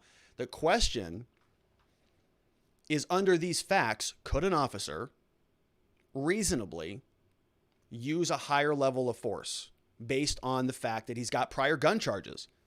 Maybe. Let's carry on. We have next, Wright's father, Aubrey, told the Washington Post that his son had just asked his mom for $50 for a car wash and was headed there when he was shot. I know my son, he's scared. still had the mind of a 17-year-old because we babied him. If he was resisting an arrest, you could tase him. I don't understand it. Aubrey said Daunte had a 2-year-old son, dropped out of high school 2 years ago because of a learning disability. Daunte has since worked in retail and fast food restaurants to support his son and planned to get his GED. Aubrey told the Post. And so this is something that I wanted to mention. I wanted to pause on this. Nadar actually brought this up earlier in a different segment on this show, but this is where you have to just remember that we're dealing with people here, right? We can get very mechanical about this, and I can be guilty of that myself. I can be somebody who looks at statutes and sort of analyzes the news and gets very granular, cold, mechanical, clinical about the analysis. But we are talking about people here, and this is actually, I think, a real problem, where we're seeing so much of this stuff happen on a daily basis. We're doing so much analysis. We're sort of watching these things happen from different perspectives and gamifying it in a way that you can lose touch with this fact, right? Aubrey said Daunte had a 2-year-old son. Okay, troubled kid, dropped out of high school, learning disability. I mean, good Lord, like, right? Is this a thug, a hood, whatever, like that caricature of people who are out there, causing mayhem? Or is this a troubled young man, right, who got a learning disability and a 2-year-old? Like, it's a person. You might think that he looks one way or acts a certain way, or you might want to call him a maniac for trying to flee the scene, but it's a person. Maybe it's a learning disability. Maybe there's just something wrong with the guy, right? And you don't want to just automatically say anybody who flees just gets shot. So we got to think about this from terms of incentives too, right? Do we want to give cops the incentive, the ability to just shoot anybody? Well, he was fleeing. Well, he had a gun. I felt dangered. I felt like I was in danger of my safety, so I just shot him, right? Like, no. So should Kim Potter be charged with a crime? Yes, absolutely. She was involved in an altercation. Somebody died from what looks like to be her negligence. And when somebody dies, we as a society have to pause and say, this is a big friggin' deal, right? We do not want our society structured in a way where we're just sort of glossing over extensions of the government. The police are extensions of our government, killing citizens. Okay, that's never something that we just go, oh, reasonable. Oh, it's objective reasonableness. And cops should just shoot people and just kind of, oh, it happened again. Hey, Lou, another one. Can you believe this? No, we don't want that. So you want to make sure that there are consequences for killing people. But this is still America. She still deserves the presumption of innocence. She still deserves due process. She still deserves a fair trial. So we want to make sure she gets that without losing humanity in this situation, without just sort of dunking on one side or the other, saying that everything Kim Potter did, everything that she does is angelic and she's a hero of America, or Daunte Wright is a hero of America and we're gonna fight in his honor, torching police stations or something like that. Like, this is a tragedy, right? We have a dead 20-year-old kid with a 2-year-old son and a grieving family. We have a woman who is a former officer, 25 years. Her life is destroyed. Now she's facing criminal charges. The cities are burning down across the place. It's like, we got to pause and just say, can we be human for a little bit when we're talking about this? We don't need to bundle up our ideologies. Can we just connect as people and analyze this stuff from a humanitarian perspective? Because the volume is getting so high these days, it's becoming problematic in a way that I've never seen it, right? And I'm not that old, so maybe that doesn't mean that much, but this is troubling. We're now seeing how this is spilling over into potentially other trials like the Chauvin trial. And if we get an overly weaponized, more than it is right now, judicial system where we're seeing political prosecutions because we have angry mobs in this country demanding justice, that is not good for America. We have to hold the line on the presumption of innocence. We have to hold the line on due process against the mob. So we're going to continue to do that. We're going to try to do it with humanity and compassion. We're going to stick to our guns. Everybody deserves a defense and that presumption. And so we're going to carry on. Court records indicate Daunte has had some previous brushes with the law. He was arrested in February on a charge of aggravated robbery, but later was released from custody.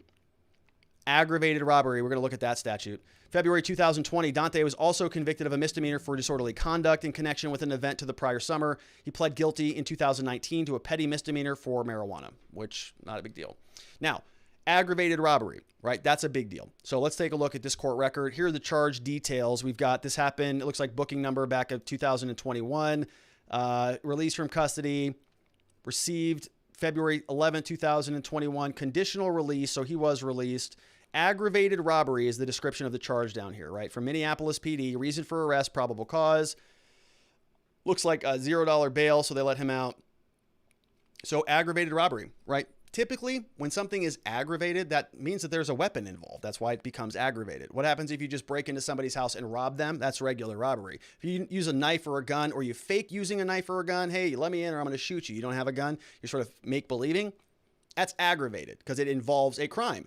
And that is the same situation in Minnesota. Here is the statute for aggravated robbery. Whoever, while committing a robbery, is armed with a dangerous weapon or any article used or fashioned in a manner that led the victim to reasonably believe it was a dangerous weapon is guilty of aggravated robbery in the first degree, right? So it could be first degree or second degree. I don't know. We can't tell from this charge. This description down here says aggravated robbery.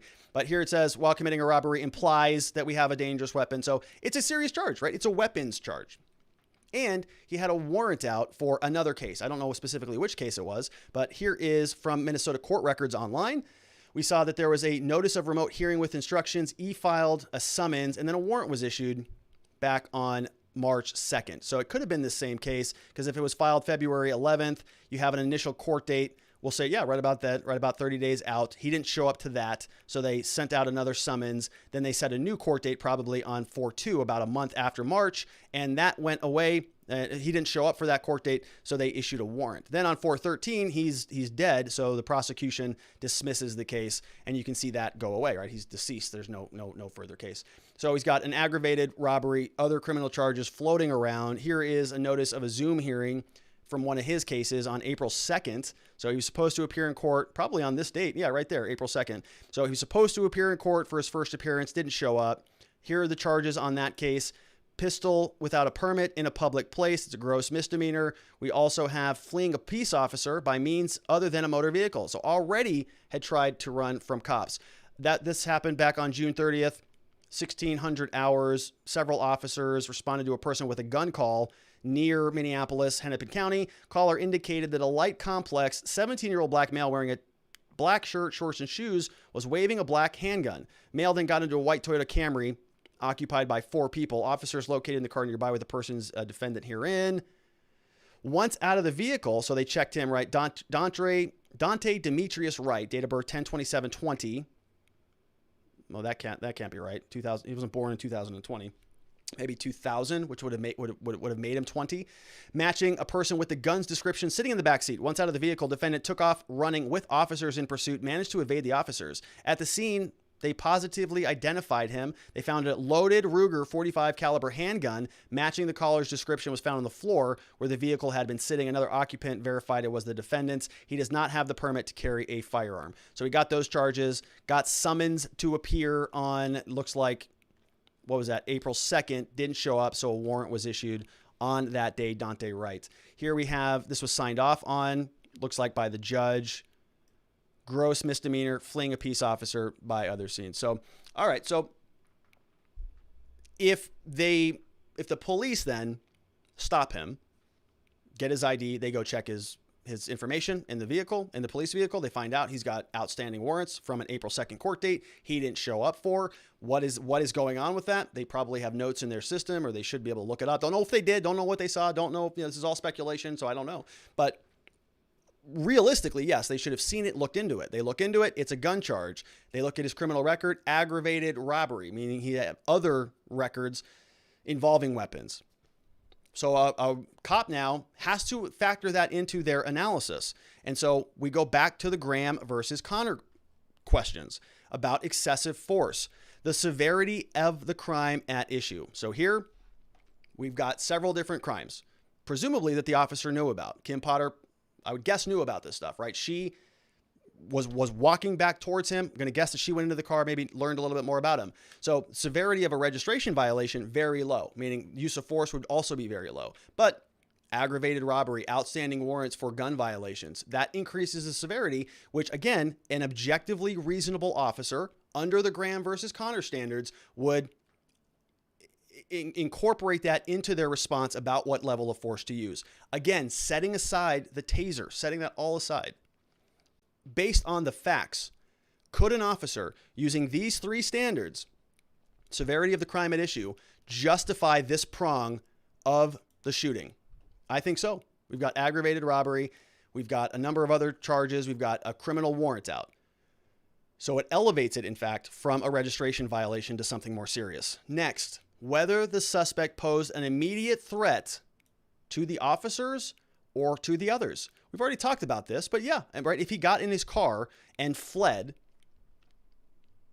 as he was doing, he was in the process of doing that, he could have killed his girlfriend. He could have killed any other passerby. Presumably, he could have run over one of the cops, right? If they would have sort of engaged with him in a different way, they could have been, brought under the vehicle, run over by the back tire. Happens. So was he an immediate threat? Could you make the argument that he was an immediate threat to the officers and others based on what we saw? Yeah, you could make that argument, right? I just did. And number three, whether the suspect is actively resisting arrest or attempting to evade arrest by flight. Not even a question on that one. So severity of the crime, pretty severe. Did he pose an immediate threat to others? Yeah, you can make a very strong argument that he did. Could he, or was there any question about whether he was actively resisting arrest or attempting to evade arrest by flight?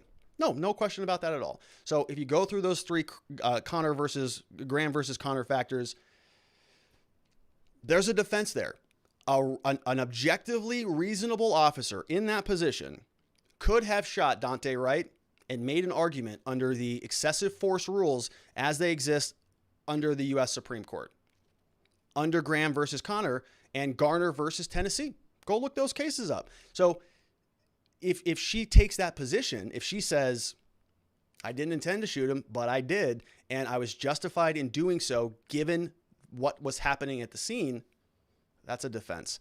Let's take a look at some questions from locals.com. Go over to our watchingthewatchers.locals.com address.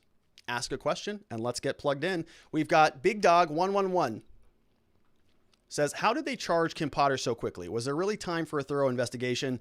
Are they just trying to quiet the riots? Yeah, I think so.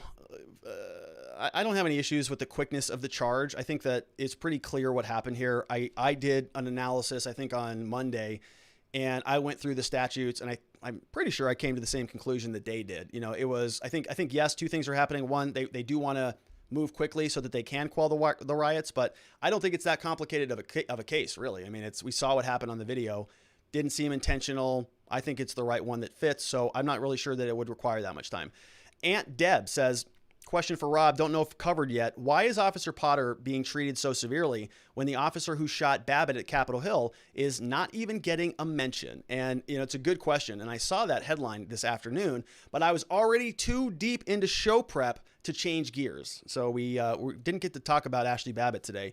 But I'm curious. I just saw the headline on it. I haven't seen the formal press release or what their explanation is for that, or what the distinction there is, right? Because if you go through the Graham versus Connor factors, the severity of the crime for Ashley Babbitt, yeah, it's pretty high, right? She's in the Capitol building. She's going through the barricades there. So that prong's pretty high. So you would say severity of the crime's high. There are a lot of people who are in the congressional building who we cannot let get harmed, right? Congress people and the vice president at the time. So very severe crime would justify a high use or high level of force. Next, you have the likelihood that person might injure others or officers. Yeah, on that one, I'm not so sure, right? Did she have a weapon? Did the officer see a weapon? That officer may have sort of been possibly injured, not just by Ashley Babbitt, but the bigger threat, I think, is the mob of which Ashley Babbitt's a part of that. So you could make an argument that force was necessary because she was one component of a bigger throng of people that would justify a high level of force. And was she trying to flee? No, right? So that prong is absolutely gone, right? She wasn't trying to flee. She was trying to get in. So the third prong is not there. So maybe that's how they would distinguish it and do the play-by-play analysis, but I have not seen their explanation. That's just off the top of my head. Pinky number 2 says, I saw the video yesterday. Unfortunately, the young man tried to get away and did, but in the commotion, it did look like a big commotion. I believe the officer did shoot instead of take the young man accidentally. I'll be the first to think it was on purpose if it seemed that way. How does the law prosecute for an accident? We have car accidents every day. Cars are deadly. So if it results, if you kill somebody as a result of your negligence, yeah, you're going to be charged with a crime. In vehicles, we typically call that negligent homicide or vehicular manslaughter for like DUI cases and things. There's a separate subsection of crimes that will flesh those out. So yeah, I agree with you. I think it was an accident, but it's still a catastrophic accident. You still get criminal liability even though it was an accident, unfortunately for her. We have Liberty or Death says, remember when Obama said we needed a civilian force just as powerful as the police and National Guard to institute change? Yeah, it's coming up right now. It's coming up. Everybody's seeing it. Liberty or Death sees it. Sharon Quidney says, so now we have a blatant and accepted mob rule, and legislatures are calling for abolishing the police. This is part of the plan. Create such chaos that people will accept any kind of dictatorship just to get some kind of life back. Yeah. These are the peaceful protests. Now, if they were wearing MAGA hats, they would be insurrectionists. Yeah, you're right. You're right. I can't even disagree with that. Apparently, they were arrested, so that's not right. That's not entirely fair. There were arrests. We saw, I think, 60 arrests. We're going to see what happens with those, though. We got Liberty or Death says, isn't it funny that the same government officials that want to defund the police are instituting a curfew? Yeah, that is interesting, right? Who's going to enforce the curfew? If there's no police, who's going to enforce the curfew? And hey, if there's no police, who's going to enforce the mask mandates? It's sort of the same demographics. We have No Doubt says standard strategy for Antifa and BLM in Portland and Chicago to carry shields into conflicts with the police. They also wear helmets and gas masks. Yeah, they're arming up for conflict. Is the FBI going to go get them? Or what are they doing? A big taser with Taser Popo. A big issue with Taser Popo is that her actions are inexcusable, but there is likely an explanation that helps us understand what happened so we can prevent it in the future. Yeah, I mean, I'm not sure that there is anything anything more that you can do. I mean, she just grabbed the wrong gun. Apparently it's supposed to be on the other side of her waist. She just grabbed the wrong one. We have Norovirus says, have you seen the comments on Fox News regarding an article saying the Justice Department is not filing any charges in the Ashley Babbitt case? There was a complete and total outrage that if a white person gets murdered, there is no action. I don't want to say white people don't, as it is so politically provocative, but compare charges in Daunte Wright case filed within 3 days to Ashley Babbitt in 4 months. Yeah, there's a clear difference there. I'm going to go take a look at the charging document. There's not going to be a charging document, but there's probably a press release on the Babbitt stuff, so I'll take a look at that. We have Liberty or Death says, pretty neat that we had BLM and Antifa covering their faces, and once there was pushback on not being able to identify them, we are all forced to wear masks. Seems like a great setup. Yeah, I know. I know it. NY Renal MD says, if you read history, there are movements and people that live among us. They don't love this country, but they hate it. They are failures in life generally and want everything to burn down so they can be in charge. They don't care about the Constitution or acting humanely. I still... I don't really understand, I think, a lot of the clamoring for more government oversight. I just don't, I instinctually have a hard time because I'm so viscerally the opposite of that about what we want more government to solve more things. I feel like everywhere we turn, the government is screwing stuff up. I don't know why I want to give them more power. We have Baranski says, are you sure the police officer killed him and not the gun company? Police might not be responsible enough if they are broke. Yeah, no, it's true. They should sue Glock, right? And probably the people who mined the metal out of the ground if you want to take this thing back all the way. Ma Fox says, when you have a gun on one hip and a water gun on the other hip, do you think it's only reasonable to check which you're using before you shoot someone? Just a little peek, 0.5 seconds, not even. Yeah, and I don't know if Kim Potter's gun was a different color, but we saw that yesterday, that the New York Times did a compare and contrast, and you had the black gun, and you have a bright yellow neon taser gun in the other hand. We've got, and so how would you see it, right? If you're going to pull it, my point being is if you're going to pull it out, here's my little clicker. If you're going to pull it out in front of your eyeballs, you're going to see the color. You're either going to see this yellow or you're going to see the black. You're going to know what it is before you actually pull the trigger. So you would think that you'd see it, but maybe not. We have Norovirus says, I'm sorry for this provocative question. No, you're not, Nora. And likely it is highly improper time-wise as just happened. But do you think the Minnesota City Council is already putting another MM price on her head? Yeah, it's probably. Probably. You heard from the city council member. She's scared to death. She's like, hey, we're going to fire everybody because I'm afraid that these people are going to come torch my building and murder my family. So everybody's getting the axe today. Yeah, I think that probably they're trying. Look, these are people who are trying to save their city. Okay, they don't know what to do. And they're getting dumped on by the rest of the country. I have a lot of empathy for people in Minneapolis right now. All of them. And even these city council people, right? Even the people who are making these kind of off the wall, bizarre statements and bizarre decisions. And they're under the gun right now. The entire country and the entire government media complex, the entire media apparatus is in their town right now. You have all of these yahoos from CNN and Fox and MSNBC, and everybody is just going to come crashing down into Minneapolis. And they're going to just milk the content festival for the next several weeks. They're going to, oh, this building's burned down. This rioter over here. Hey, John, come talk to me. And they're going to just soak it all up for ratings and blog articles and news pieces. And they're going to make a ton of money off of it. Then what's going to happen? They're going to bail out. It's not their city. It's not their town. It's not their state. They don't care. The CNN people are going to go back to CNN headquarters in Atlanta or back on the East Coast or wherever they come from. They're just parachute in, cause a bunch of division, a bunch of animosity, a bunch of anger. They get everybody wanting to kill each other. They divide everybody in just very clear groups. People pick their side and they start torching their cities. And who has to rebuild that? CNN, MSNBC, Fox News? No, they don't. They just bail out. They go back home and they go to sleep with their wives and their kids, and they wake up the next day and do it again. And the people of Minneapolis have to rebuild their cities, not the news media. So they just come out and they just take a big steaming right in the middle of the city and go home and want somebody else to clean it up. So the city council, wanted to throw money to solve the problem. What else are they supposed to do at this point? Because everybody in the country is saying that every single cop in Minneapolis is a racist, white supremacist, murdering lunatic who just is out to kill black people. So what are they supposed to do? So I got a lot of empathy for them. I mean, they're trying to save their stinking city from the rest of the country laughing at them, having a media field day as things burn down to the ground in Minnesota. Sad. Want to know says, Rob, might have to start defending officers. Looks like a lot of these businesses coming up, they need a defense too.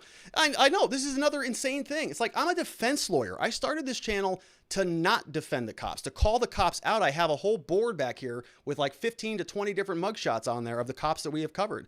And now it's like, the pendulum has swung so far the other way that it's like, even the police deserve the presumption of innocence. Even they deserve due process, right? Like, obviously, like, do I even have to say this? This is a concept that we have to discuss and hammer back down into the consciousness of the American public. Of course they deserve a defense. This is America. So I know that everybody wants to just, throw out Derek Chauvin, throw out Kim Potter, throw out any one of these people.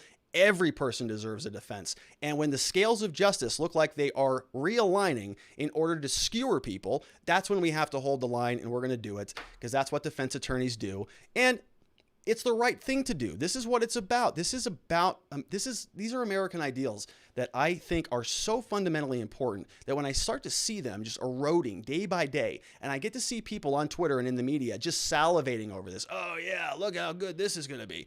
It is grotesque because these are lives that we're talking about. These are businesses that are being burnt to the ground. These are people that are going to wake up tomorrow morning and go, what the hell am I going to do to feed my kids? The CNN anchors are going to be back home talking about, yucking it up about what they did to move the narrative forward. And it makes me sick.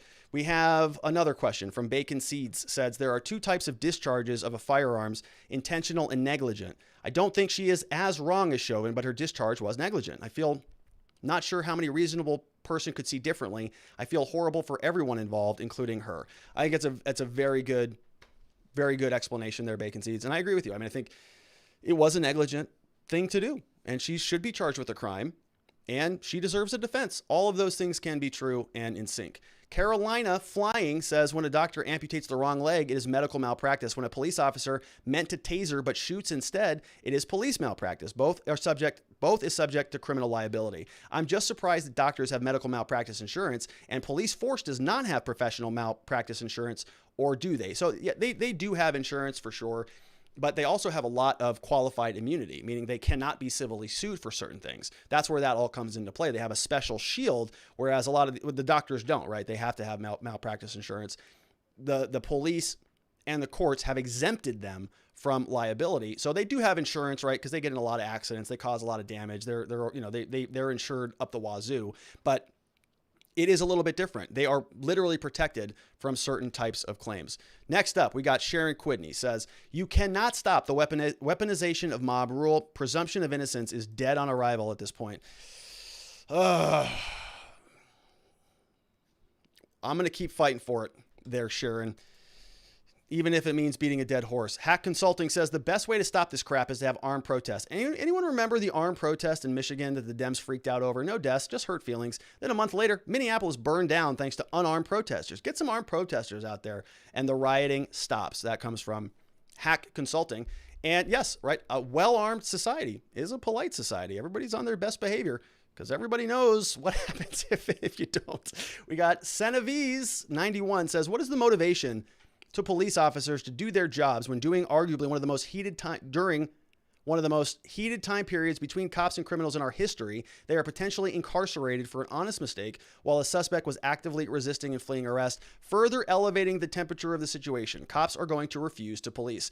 Yeah, you're right about that. Cops are going to refuse to police, and then people are going to start to see what happens, right? It's not going to be good. And I have never been a defund the police person at all. I've got a lot of suggestions about how to improve their ability to interact with society, and I don't think that they should be treating every single civilian traffic stop like they're parachuting into Fallujah in Iraq in 2003. There are things we can do to improve relations between both sides, but I mean, if you're just going to just start charging every look, as I said, Kim Potter should be charged. That was an egregious act of negligence. She has a pretty good defense based on the laws. Now, I don't necessarily agree with those laws, but it's a pretty good defense if you just go through the structure, in my opinion. But yeah, I mean, at some point, cops are going to say, enough already. I've had enough of this crap. Like, nobody appreciates it. Everybody dumps on me. This freaking loser, Robert Gruler, on Facebook and YouTube and all over the internet, blasts cops every day. Nobody appreciates us. We're taking our ball and we're going home. Damn it. Good luck, everybody. Why wouldn't they do it? It's why not? We got Ma Fox says, he was charged, not convicted, last I recall. Are we really going to use the police's word for what he did when they screw up like this? I don't know. So are we really going to use the police's word for what he did when they screwed up like this? So a couple points there, Ma. So yeah, number one, yes, you're right. He was not convicted of anything yet. He was just charged with a crime, but you would still incorporate that into your response if you're a police officer, right? You're still going to look at that and say, oh, well, he's got an open case, got an outstanding warrant. He has not shown up for court. Maybe that means this is a highly elevated person. You'd have to be, I would say, not observant as an officer if you just ignored that. Oh, this person has an outstanding warrant for an old criminal charge. I'm going to ignore that as I go and tell him that I'm going to arrest him, right?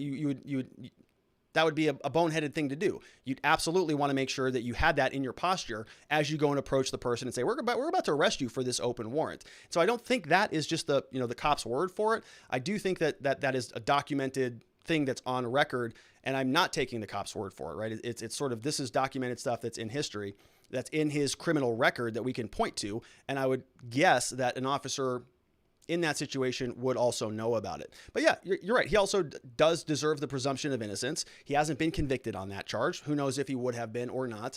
But it's just, my point is, from an officer's response posture, that is a piece of data that they would incorporate into their analysis as they approached him.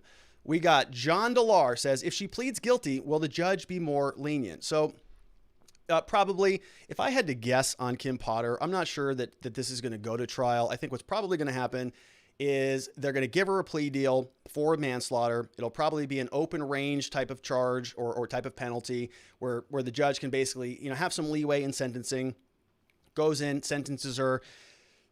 She takes a plea deal, 5 years, 6 years, gets out in, 3, 2, maybe they do something fancy, and she gets out of custody.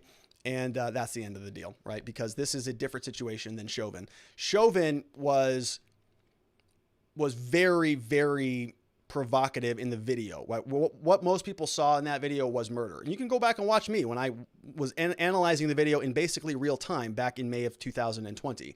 And I had the same response, the same reaction. I saw what I saw was actively disgusted by it. We're learning a lot more about it now, but that is a case that is so politically volatile that I'm not sure that he could have taken a plea deal, because I'm not sure they would have allowed that to happen. In this case, I think that right now the volume is very high on it, but I think that's probably going to go down in the near future, because it really was an accident, I think. And I'm not sure that the public is going to be demanding the same pound of flesh out of Kim Potter that they want out of Derek Chauvin. So I think that her plea deal would make more sense, and maybe she gets more of a lenient deal. We have National Populist says he could have been going to get the gun. Clean shoot, says National Populist. Could have been.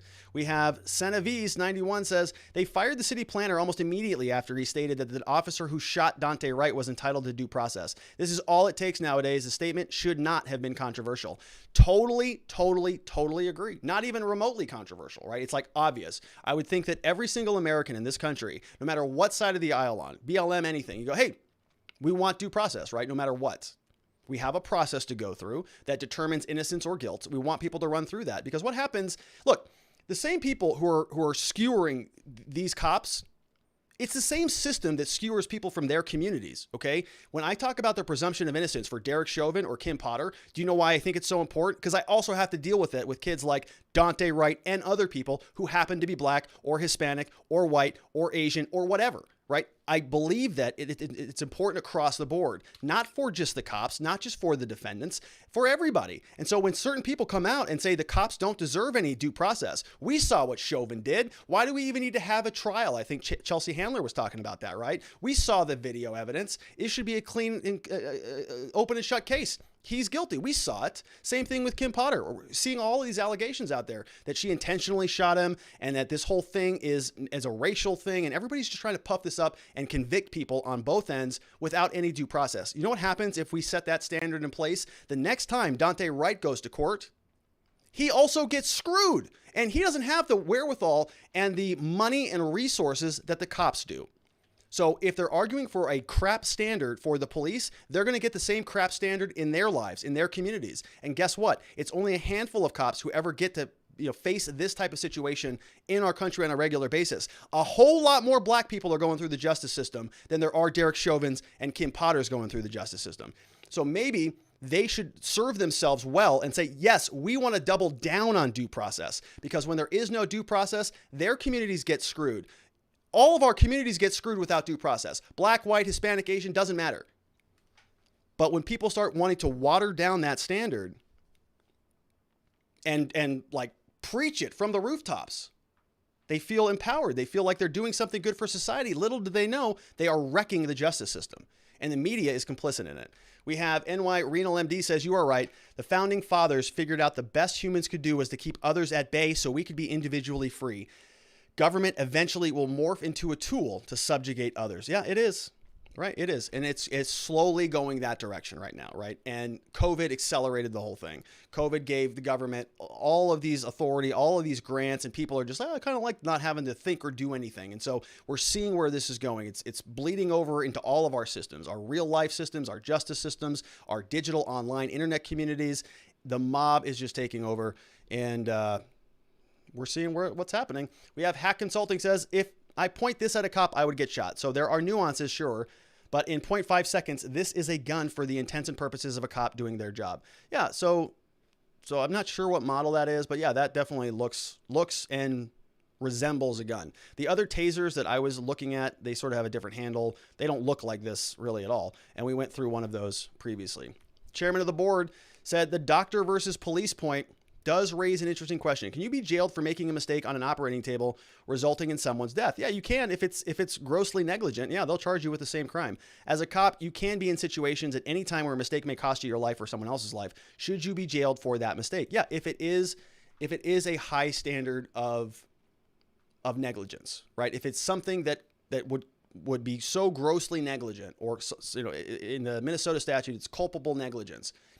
And so you have to be, we're talking about really a standard of care here, and whether a doctor's actions dropped below the standard of care. If they're opening you up and they're going to go and try to do a, quintuple, octuple bypass surgery that's inherently filled with risks, and somebody dies on the operating table, they're not going to charge you with that, right? Because you made a mistake, or you didn't do the surgery as properly as you should have. Like, if it's a marginal mistake, That happens, right? We're human beings. You know it's a high-risk surgery. You know how that there's a potential risk here. So we're not going to throw somebody in jail for that, for making a good faith mistake in the performance of their duties. Same with cops, right? They get a lot of benefit of the doubt on that. We see they're always investigated, always cleared, no issues.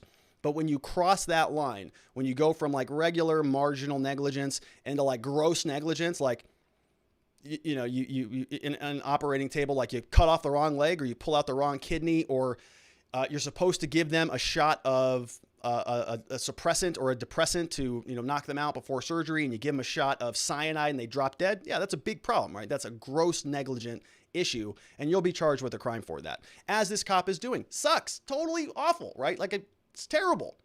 But a kid is dead. And so somebody has to pay for the consequences of that. She was the one who caused the death, so she's got to get charged. We have NY Renal MD says, if I recall, the fleeing felon doctrine, does that still apply in 2021? So, good question. My understanding of the originating fleeing felon doctrine is from common law. And so I think a lot of this now has been codified into different statutes. And then I would say, NY, that really this is now codified into Graham versus Connor, and about we're not using this fleeing felon rule. I think if you look that up, it'll go back to the common law. It's kind of old, antiquated stuff. But some of those concepts have been indoctrinated into our current jurisprudence. And so you'll see remnants of that in modern law. Norovira says, will you ever address what your stand is on dismantling the police? I would say resounding yes. Despite my support for issues that I support that are in line with police, please also support dismantling the IRS. So that one I can absolutely get behind, right? And the CIA, and restructuring our government and doing prison reform with wide release of people who are locked up on drug charges. That's a lot. Excuse me, Norovira. That's a lot. That's a lot of. I can't explain all that right now. That's what kind of request is that?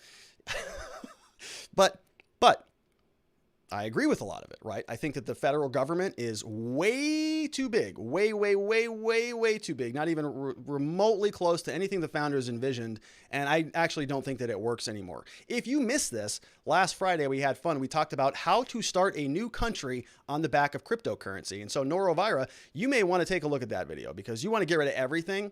I think at that point, you just say, we're just going to, America, you just have fun, do your thing. We're just going to go start our own new country in Cloudlandia, in the cryptoverse. So maybe go check out that video, Nora. We've got Bianca Realty says, hey, Rob, you are in recovery. I'm in recovery. You are kind of antisocial. I'm kind of antisocial. If I wasn't in Florida and you weren't dating, maybe we could not go out for a non-drink. Oh, that is such a great comment. I mean, I'm like taken aback. That's so fun. So yeah, maybe all of those things could in fact be true. Congratulations on your sobriety. Congratulations on your anti-sociality. It's a good world to be in. I like it. You know, it's kind of nice and cozy in our little spaces.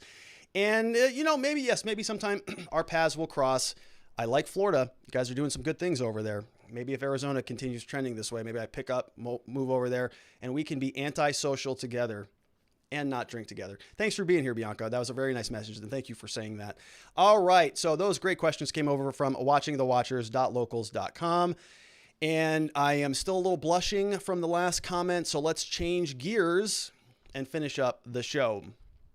January 6th Capitol Hill attacks are still unclarified for us. We still don't really know what the hell happened there back on January 6th, but we are learning a little bit more today because there is a new report that has been put out by the Inspector General for the Capitol Hill Police Department that is telling us that the government is garbage. Let's take a look at what's going on here. This article came over first from CBSNews.com. It says the Capitol Police Inspector General slams the department's January 6th planning. Prior to January 6th attack on the Capitol, officials from the U.S. Capitol Police failed to act on intelligence that suggested protesters coming to the rally that day could be armed and plan to target Congress, according to a report by the department's Inspector General obtained by CBS News. And so this has been something that we've been talking about for a long time.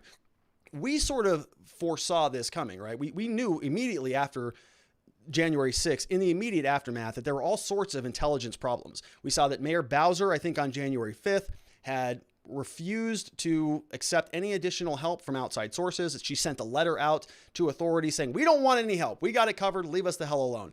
We know that the Sergeant at Arms of the House and the Senate both had some weird conversations about basically standing down because they didn't like the optics of this, right? We didn't like what this was going to look like on January 6th, and we were transitioning in, to a new administration, counting the electoral votes and all of that stuff. So as a matter of optics, they just declined to beef up security. And many of us are sort of scratching our heads going, why did that happen? Who was responsible for those decisions? Because we haven't, nobody's been found responsible for this. I mean, everybody's blaming Donald Trump for saying like fight like hell, which if you put that in context doesn't mean anything that the media labeled it to mean.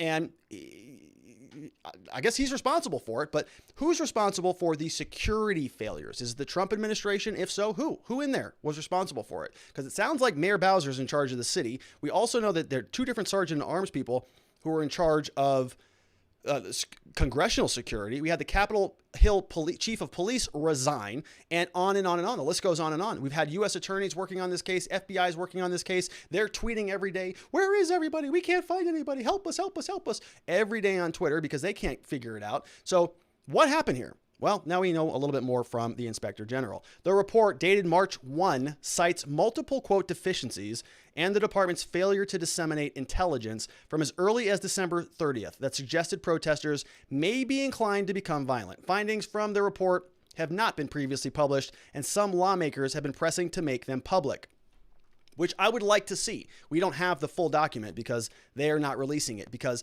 the most transparent administration, these people who are going to tell us everything that happened are not telling us. We don't even know how Officer Sicknick died yet. Okay, it's now March. Been a long time. We still don't know the answer to that.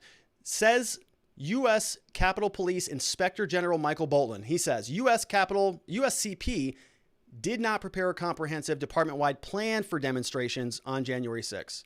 His review was the first federal audit of the attack. This is this guy. So Michael A. Bolton, this fellow right here, on January 20th, 2019, he assumed responsibilities for Inspector General. Selected by the Capitol Police Board, he's the third individual to serve the department. Acting Inspector General from May 2018 and onwards. Served 4 years as Special Agent in Charge, Office of Investigations for the U.S. Department of Treasury, where he primarily worked on cases of procurement fraud, complex and sensitive criminal administration and civil investigations. 21 years in the Secret Service. Investigating bank and credit card fraud, as well as money laundering and counterfeiting cases. Holds a degree in criminal justice. So that's who we're talking about. And this is where he fits on the org chart. So we've got the Assistant Inspector General, different auditors, and it looks like he's up here. So we got the Office of Professional Responsibility in close parallel. All right, so we know who that guy is. Now let's figure out what he has to say about all this, because we all have questions, don't we? The report documented the department's failure to pass along relevant information obtained from outside sources, including a memo of the FBI's Norfolk division on the eve of the attack. That memo warned of, quote, potential for violence in connection with a planned Stop the Steal protest. It said that late in the evening on January 5th, Capitol Police intelligence officer pulled the memo from the system and emailed it around internally. IG said the department internally disseminated conflicting intelligence information in the days leading up to the 6th. Cites a daily intelligence assessment shared among the police that lists an upcoming event as Million MAGA March U.S. Capitol. Rates the possibility of acts of civil disobedience as improbable. So our own intelligence agency can't communicate with themselves and comes to bad conclusions. So that's great. Despite a previous internal assessment from January 3rd that said the protesters' sense of desperation and disappointment may lead to more of an incentive to become violent. Congress itself is the target. Testifying in front of Congress on February, Capitol Police Chief Yogananda Pittman said the department was aware of extremist groups and would participate in a protest on January 6th and could target Congress, become violent. But she denied that the department received a credible threat for a large-scale attack on Congress. Yeah, because nobody wants to accept responsibility for this. Everybody's pointing their fingers. We've already seen this. U.S. Capitol Police say it's the Metro Police. Metro Police say it's the Capitol Police. Capitol Police say, hey, we warned you guys. It's a Sergeant at Arms. Sergeant at Arms said, no, we optics. And Mayor Bowser says, well, we don't even need the National Guard. So everybody's kind of doing one of these things, as is to be expected, because it's a gigantic, ineffective bureaucracy. That's kind of the whole point of the thing, right? We have, although we knew the likelihood for violence by extremists, no credible threat indicated that tens of thousands would attack the U.S. Capitol. Well, that's good because they didn't. It was only a handful of people, maybe 100 that were actually 300 who were charged, nor did the intelligence received from the FBI or any other law enforcement partner indicate such a threat. Okay. The report also revealed inconsistencies in the Capitol Police's planning. Pittman and her deputy, Assistant Chief of Police Chad Thomas, told the Inspector General they intended to use the department's emergency response team to extract non-compliant violators and disarm protesters if necessary. But others told the IG they were not familiar with any plans to arrest or disarm protesters. So you have the people at the top saying, oh yeah, we got this plan. Yeah, Yogananda Pittman and Police Chief Chad Thomas. Oh, we got a plan. Yeah, we're gonna go out there and disarm the protesters. We're gonna identify anybody who's being violent. We're gonna deal with them. Okay, great. That sounds like a pretty good plan. Sounds like you're on top of this. They go to all of their underlings and say, hey, did you get a memo from Yogananda Pittman about, going after protesters and disarming them, and like you have a plan in place for that? I have no idea what you're talking about. No, never got anything. Here's my email. Nothing in there. Right. And they go, okay, so it's great that the leadership had it, but the people who were supposed to be executing and doing the work didn't even know about it. In her testimony, Pittman said Capitol Police did take steps to upgrade security, such as increasing the number of officers assigned to civil disturbance units, deploying counter-surveillance agents to monitor crowds, posting agents with assault weapons outside certain lawmakers' homes. Capitol Police also added bike rack barriers outside the Capitol and helped intercept and monitor radio communications. Pittman said, while the department was prepared to neutralize and remove individuals or groups engaging in civil disobedience or violence among demonstrators, it was quickly overwhelmed by the thousands of insurrectionists, many armed, who immediately and without provocation began attacking officers, bypassing physical barriers, and refusing to comply with lawful orders. Document said it was the first in a series of flash reports from Bolton, includes a timeline provided by the department, makes 8 recommendations for the department to implement, including recommendations that the Capitol Police train its personnel on how to better understand intelligence assessments. Or just read them, I guess would probably be a good one. The report also recommended that all Capitol Police officers and employees obtain security clearances to receive classified briefings.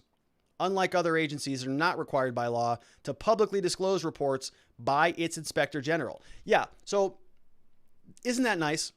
They get to investigate themselves, talk about the results of the investigation, and not disclose any of that to you or me. Special little carve out for those Washington people, isn't it? Those DC people. Very nice. In a bipartisan letter earlier this week, Reps Tim Ryan, Jamie Butler called for its public release and criticized the department for its lack of transparency. They say the report will be a vital step to help better protect the Capitol complex. In a statement to CBS News, U.S. Capitol Police said it made major changes to improve the flow of information to Congress and the public following the attack on our democracy. In an updated statement on Thursday afternoon, the department said it acknowledges it had internal challenges, including communication and inadequate training, which it is correcting. So that's good news. So total incompetence in addition to zero transparency, which is to be expected from the Washington people. So the question that everybody now has is, what's going to happen with the Capitol Hill police cases? We know that something like 300 people were charged. They're still trying to round up some additional folks. And there has been a little bit of a conversation about how the government is going to prosecute all these cases. We already know that the U.S. Attorney's Office is totally overwhelmed by an extra 300 or so cases. And so they need these 60-day continuances because they just can't get it. They can't get it together. These are crimes of the century, like a trespass case, like there was a barrier, a line. You on this side of the line, you're lawful. It's okay to be here. Once you cross that, that's trespass. That's a crime. This is like mind-blowing for apparently a lot of the U.S. attorneys because they need like 60, 90 days continuances so that they can continue to investigate their case in order to prove that case for some stupid reason. But the question then has become, as we all know, this is a political prosecution. They are not being allowed bail. They are being held in custody in a way that is totally reprehensible. Other equal defendants, co-equal defendants with similar charges in similar situations and circumstances are being let out of custody, but the Capitol Hill people, because they're a threat to the democracy, are being held in custody without bond. No bail, no bond. Kyle Rittenhouse is on bond. Derek Chauvin's on bond. But these Capitol Hill people are not. Why is that? It's because it's political, obviously. So the question is anything going to happen about that? Is anything going to be done? Is there going to be leniency for the Capitol Hill rioters in the same way that many other people in Portland and elsewhere who are part of Antifa and BLM, are they going to get the same benefits that those other people got? Maybe. Looking like maybe, actually. Here is an article from Politico, and it says that there is leniency for defendants in Portland cases, and that could affect the Capitol riot cases. And it could, because we want equal justice, ideally, in this country. Federal prosecutors' show of leniency for some defendants charged in the long-running unrest in Portland could have an impact on similar criminal cases stemming from the Capitol riot, says lawyers. In recent week, prosecutors have approved deals in at least half a dozen federal felony cases arising from clashes between protesters and law enforcement in Oregon.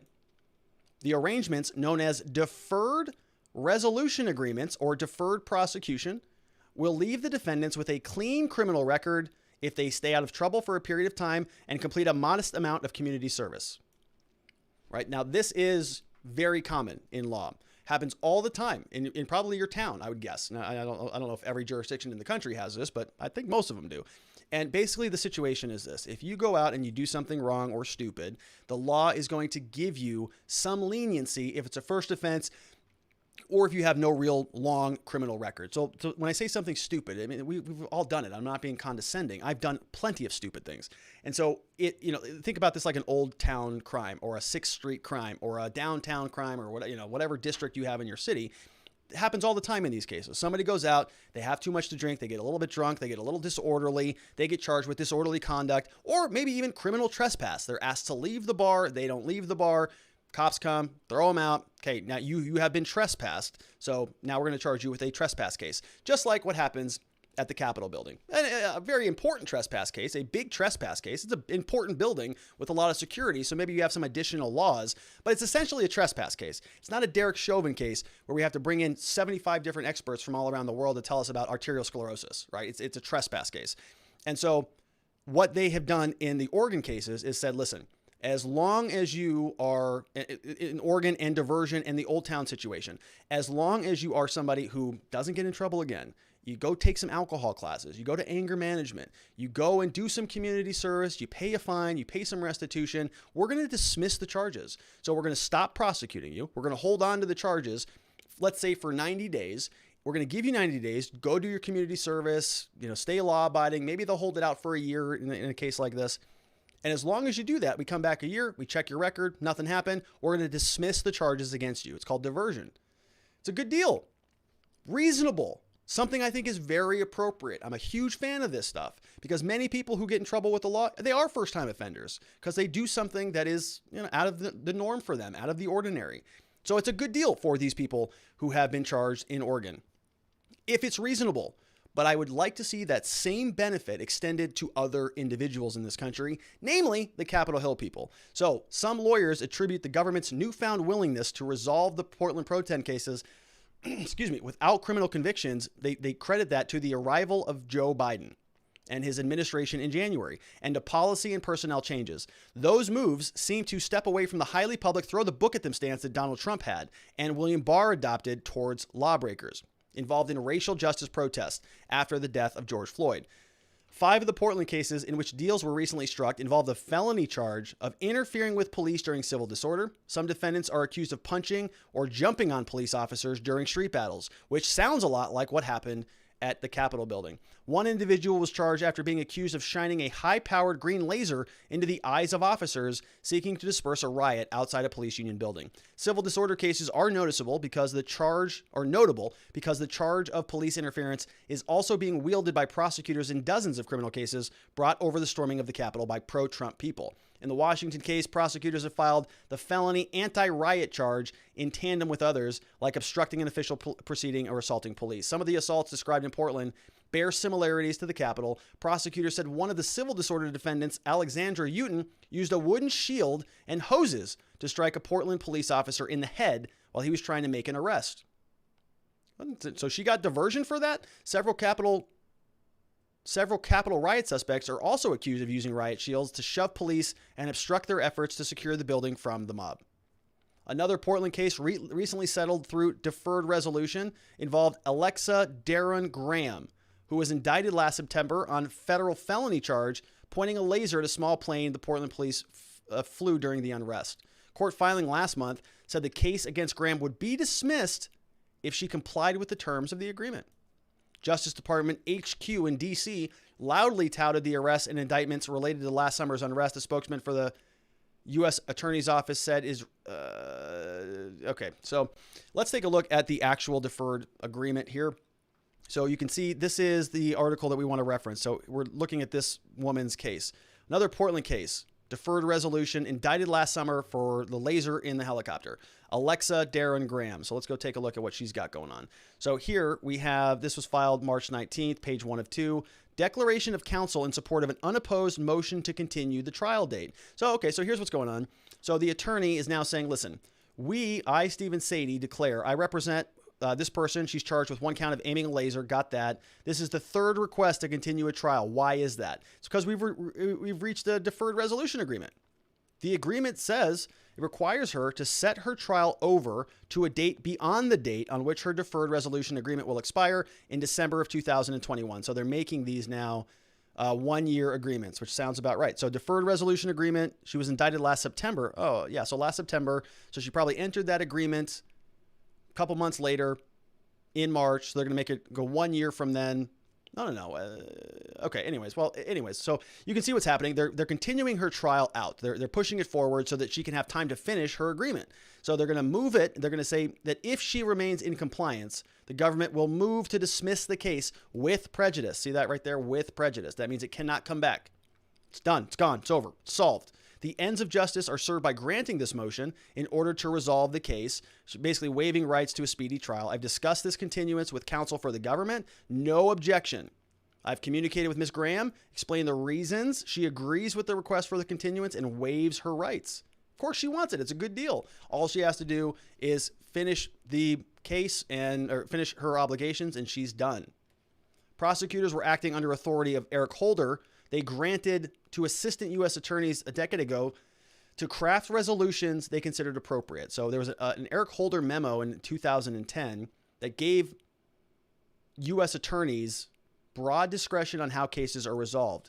Former federal prosecutor, who's now a law professor at Loyola Marymount, said, undoubtedly, defense lawyers will point to everything they can to get the most favorable resolution for their clients. You better believe it. Now, one thing they can point to will be the deferred prosecutions in Portland. She's right. I've been screaming about this for the last couple months. Still, prosecutors in D.C. can argue what happened there is more serious, even if the physical altercations are comparable. Gertner said that many of the capital cases were headed for what she called a no-time resolution, meaning no prison time. She emphasized that offering a deferred prosecution with no criminal record like the Portland deals was really up to prosecutors who may be reluctant to agree to them amid lingering outrage over the January 6th takeover. Yeah, they're politically angry. I can see the prosecutors not wanting to give them, and the judge can't, she said. There are already signs that the Portland deals could create contrasts or anomalies with the capital cases, while the Portland defendants now face no jail or criminal conviction in connection with assaulting law enforcement. Prosecutors in D.C. have sought pretrial detention in virtually all the capital cases involving alleged assaults on police. 2 different standards of justice being enacted right now. Judges have indicated they are trying to make sure they avoid inconsistencies in the way they handle the hundreds of capital cases. It is less clear whether and how that principle will apply when comparisons are made with other cases. So let's take a look at that 2010 memo. We're going to fly through this. Old 2010 memo to all federal prosecutors. Eric Holder. The reasoned exercise of prosecutorial discretion is essential to the fair execution of criminal laws, decisions about whether to initiate charges. All right. This memorandum is to reaffirm guidance provided by those principles. All right. So we're going to skip over all this stuff. Sorry, Miss Faith. Thanks for clipping those for us, but we're going to skip over the Holder stuff. All right. And let's take a look at some questions now from watchingthewatchers.locals.com. First one comes in from Senevis91. Says, well, it seems like DC's leadership is trying to show that it's incompetent enough to be a full-fledged state. Yeah, there you go. If there's any argument for statehood, DC can just come out and say, look, we're as completely incompetent as every one of you other states. Okay, so let us in. That's a good point. We have next question comes from Hack Consulting. Says, I don't know. Us military people are supposed to investigate ourselves too. I don't see too much wrong with the military doing that to a point. Since we all hate the government, I don't need a date because the government screws me every day. That's right. That is right. All right, we got one last question before we wrap up the show for the day. We got Besamiento. The defendants should tell the judge that they identify as black and as Antifa and BLM. It's good defense strategy. I like that. And in fact, if they put their personal pronouns on their Twitter page, that's like a not guilty automatically, right? Judge, I got my pronouns. Z, zim, zer, all right? Not guilty. Right there. Prosecutor, get him out of here. Bailiff, release that man. Or zer. Release zer. All right. All right. So great questions from watching the watchers. .locals.com. And I want to thank everybody who asked those and who participated in the show today, as well as those of you who didn't. That's all right. Still love you all. Thank you to all of you who are supporting us. And let's take a big shout out to all of you who asked questions today. Look at all these people highlighted. Look at this new thing. We got Pinky 2. We got Sharon Quidney. We got Chairman of the Board. We got Liberty or Death. We got Hack Consulting. What's up? Want to know. We got NY Renal MD in the house and Bacon Seeds all chiming in to say hi, along with underscored Shades, No Doubt in the house, Nadar Blasier, Big Dog, Quadruple 11, Carolina Flying. We have Aunt Deb who said hi. What's up, Anki Woe? What's up, Blaster Brain? We got Norovira in the house. We got Bianca Realty. What's up, Bianca? We got Just Luke. We got Spoiler. We got McWaffle, Baranski, Ian from Oz. We got Justice. Look at all these people talking today. My goodness. We got new people who signed up too. It's a free-for-all bonanza today. We've got Jim Phoenix.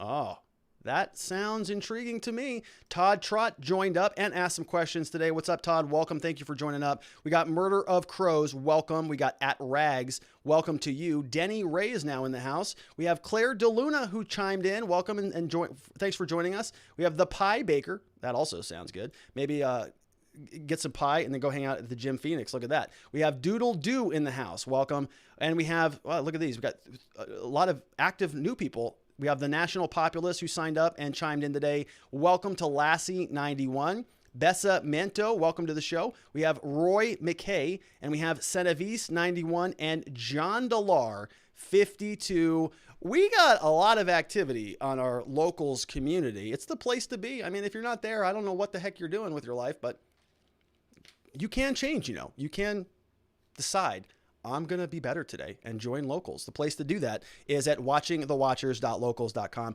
You can see we're trying a new format out, and Miss Faith is watching this right now, and she's noticing that this area is now being covered by my block. And we want to move this little section down here and this little text over here so that it doesn't get cut off when I am picture-in-picture mode. So that's what we were trying to solve. It's an iterative process, right? We're going to try again tomorrow and see if we can get that ironed out. But that is it for the show, everybody. It has been a long one, almost going on 3 hours today. We had a lot to get to. We got a lot more to get to tomorrow. We're going to keep barreling through on the Chauvin stuff. So thank you for joining us. We're almost at the end of that case. Then we're going to transition to the next one. So we want you to be a part of that. So join us at our locals community, watchingthewatchers.locals.com, and subscribe on YouTube if you have not already done so. We'd very much appreciate it. And there are some other reasons to join us on locals. I almost forgot about them, but here they are. Get a copy of my book. It's called Beginning to Winning right here. You can download a free PDF over on locals.com. You can also get a copy of all the slides that I just went through. If you want any of that material, it's available for you there. Download a copy of my impeachment party document. That's there. Copy of my existence systems program. Getting super close to the launch of this program. I'm pretty excited about it. And we can also share links and conversation and meet with great people throughout the day. There's a lot of good stuff going on throughout the day, and I want to invite you to come and join us over there. As I said, it's the place to be. But before we get out of here, one last final note. I am a criminal defense attorney here at the R&R Law Group. We're located in Scottsdale, Arizona. We handle all criminal cases in the state of Arizona. Anything. As long as it's here, we can cover it. Things like DUI, drugs, domestic violence, all of them. Okay, there's a lot. Active cases that we can help. We can also help with closed cases. So if you have an old warrant that you want to quash, something, if you're a Daunte Wright situation, you have an old warrant, hey, forgot about that court date. Well, we can help you deal with that so that you're not being stopped on the side of the road and potentially arrested with your girlfriend in the car. So we can help you solve those cases. We can help you restore your rights, get your right to vote back, get your right to possess a firearm back, clear up, expunge old records, remove mugshots from the internet. There's a lot we can do. There's a lot of value in having a clean criminal record and staying free, right? Staying free in this country and participating in our democracy. So if you know anybody who needs help in that capacity, we have a mission here to help good people who have been charged with crimes find safety, clarity, and hope in their cases and in their lives. We would be honored and humbled if you sent your referrals our direction. We'll make sure that we treat them well and that they leave our office better than they found us. Give them a copy of my book. Make sure that even if they don't need our help, right, that they got something. They got some direction, some information that they can use to solve their issue. Because if you have this stuff hanging over your heads, you may know this, right? You have a speeding ticket hanging over your head. You have this stuff floating around. It is a big load to carry. And there are people out there who want to help, and that's us. So if you know anybody, we'd be honored and humbled. I'd really appreciate it. Other than that, we're going to be back here tomorrow, same time, same place. We're going to be covering Derek Chauvin, Kim Potter, whatever else happens to crop up. Hopefully nothing new. We got enough to cover, but we are going to dive in hard, as we always do. We want you to be a part of that. So come back on and join us tomorrow, 4 p.m. Arizona time, which is Pacific time, 5 p.m. Mountain Standard Time, 6 p.m. Central in Texas, and 7 p.m. on the East Coast for that one Florida man. Everybody, thanks once again for joining us. Great comments. Had a lot of fun today. See you right back here tomorrow. Bye-bye.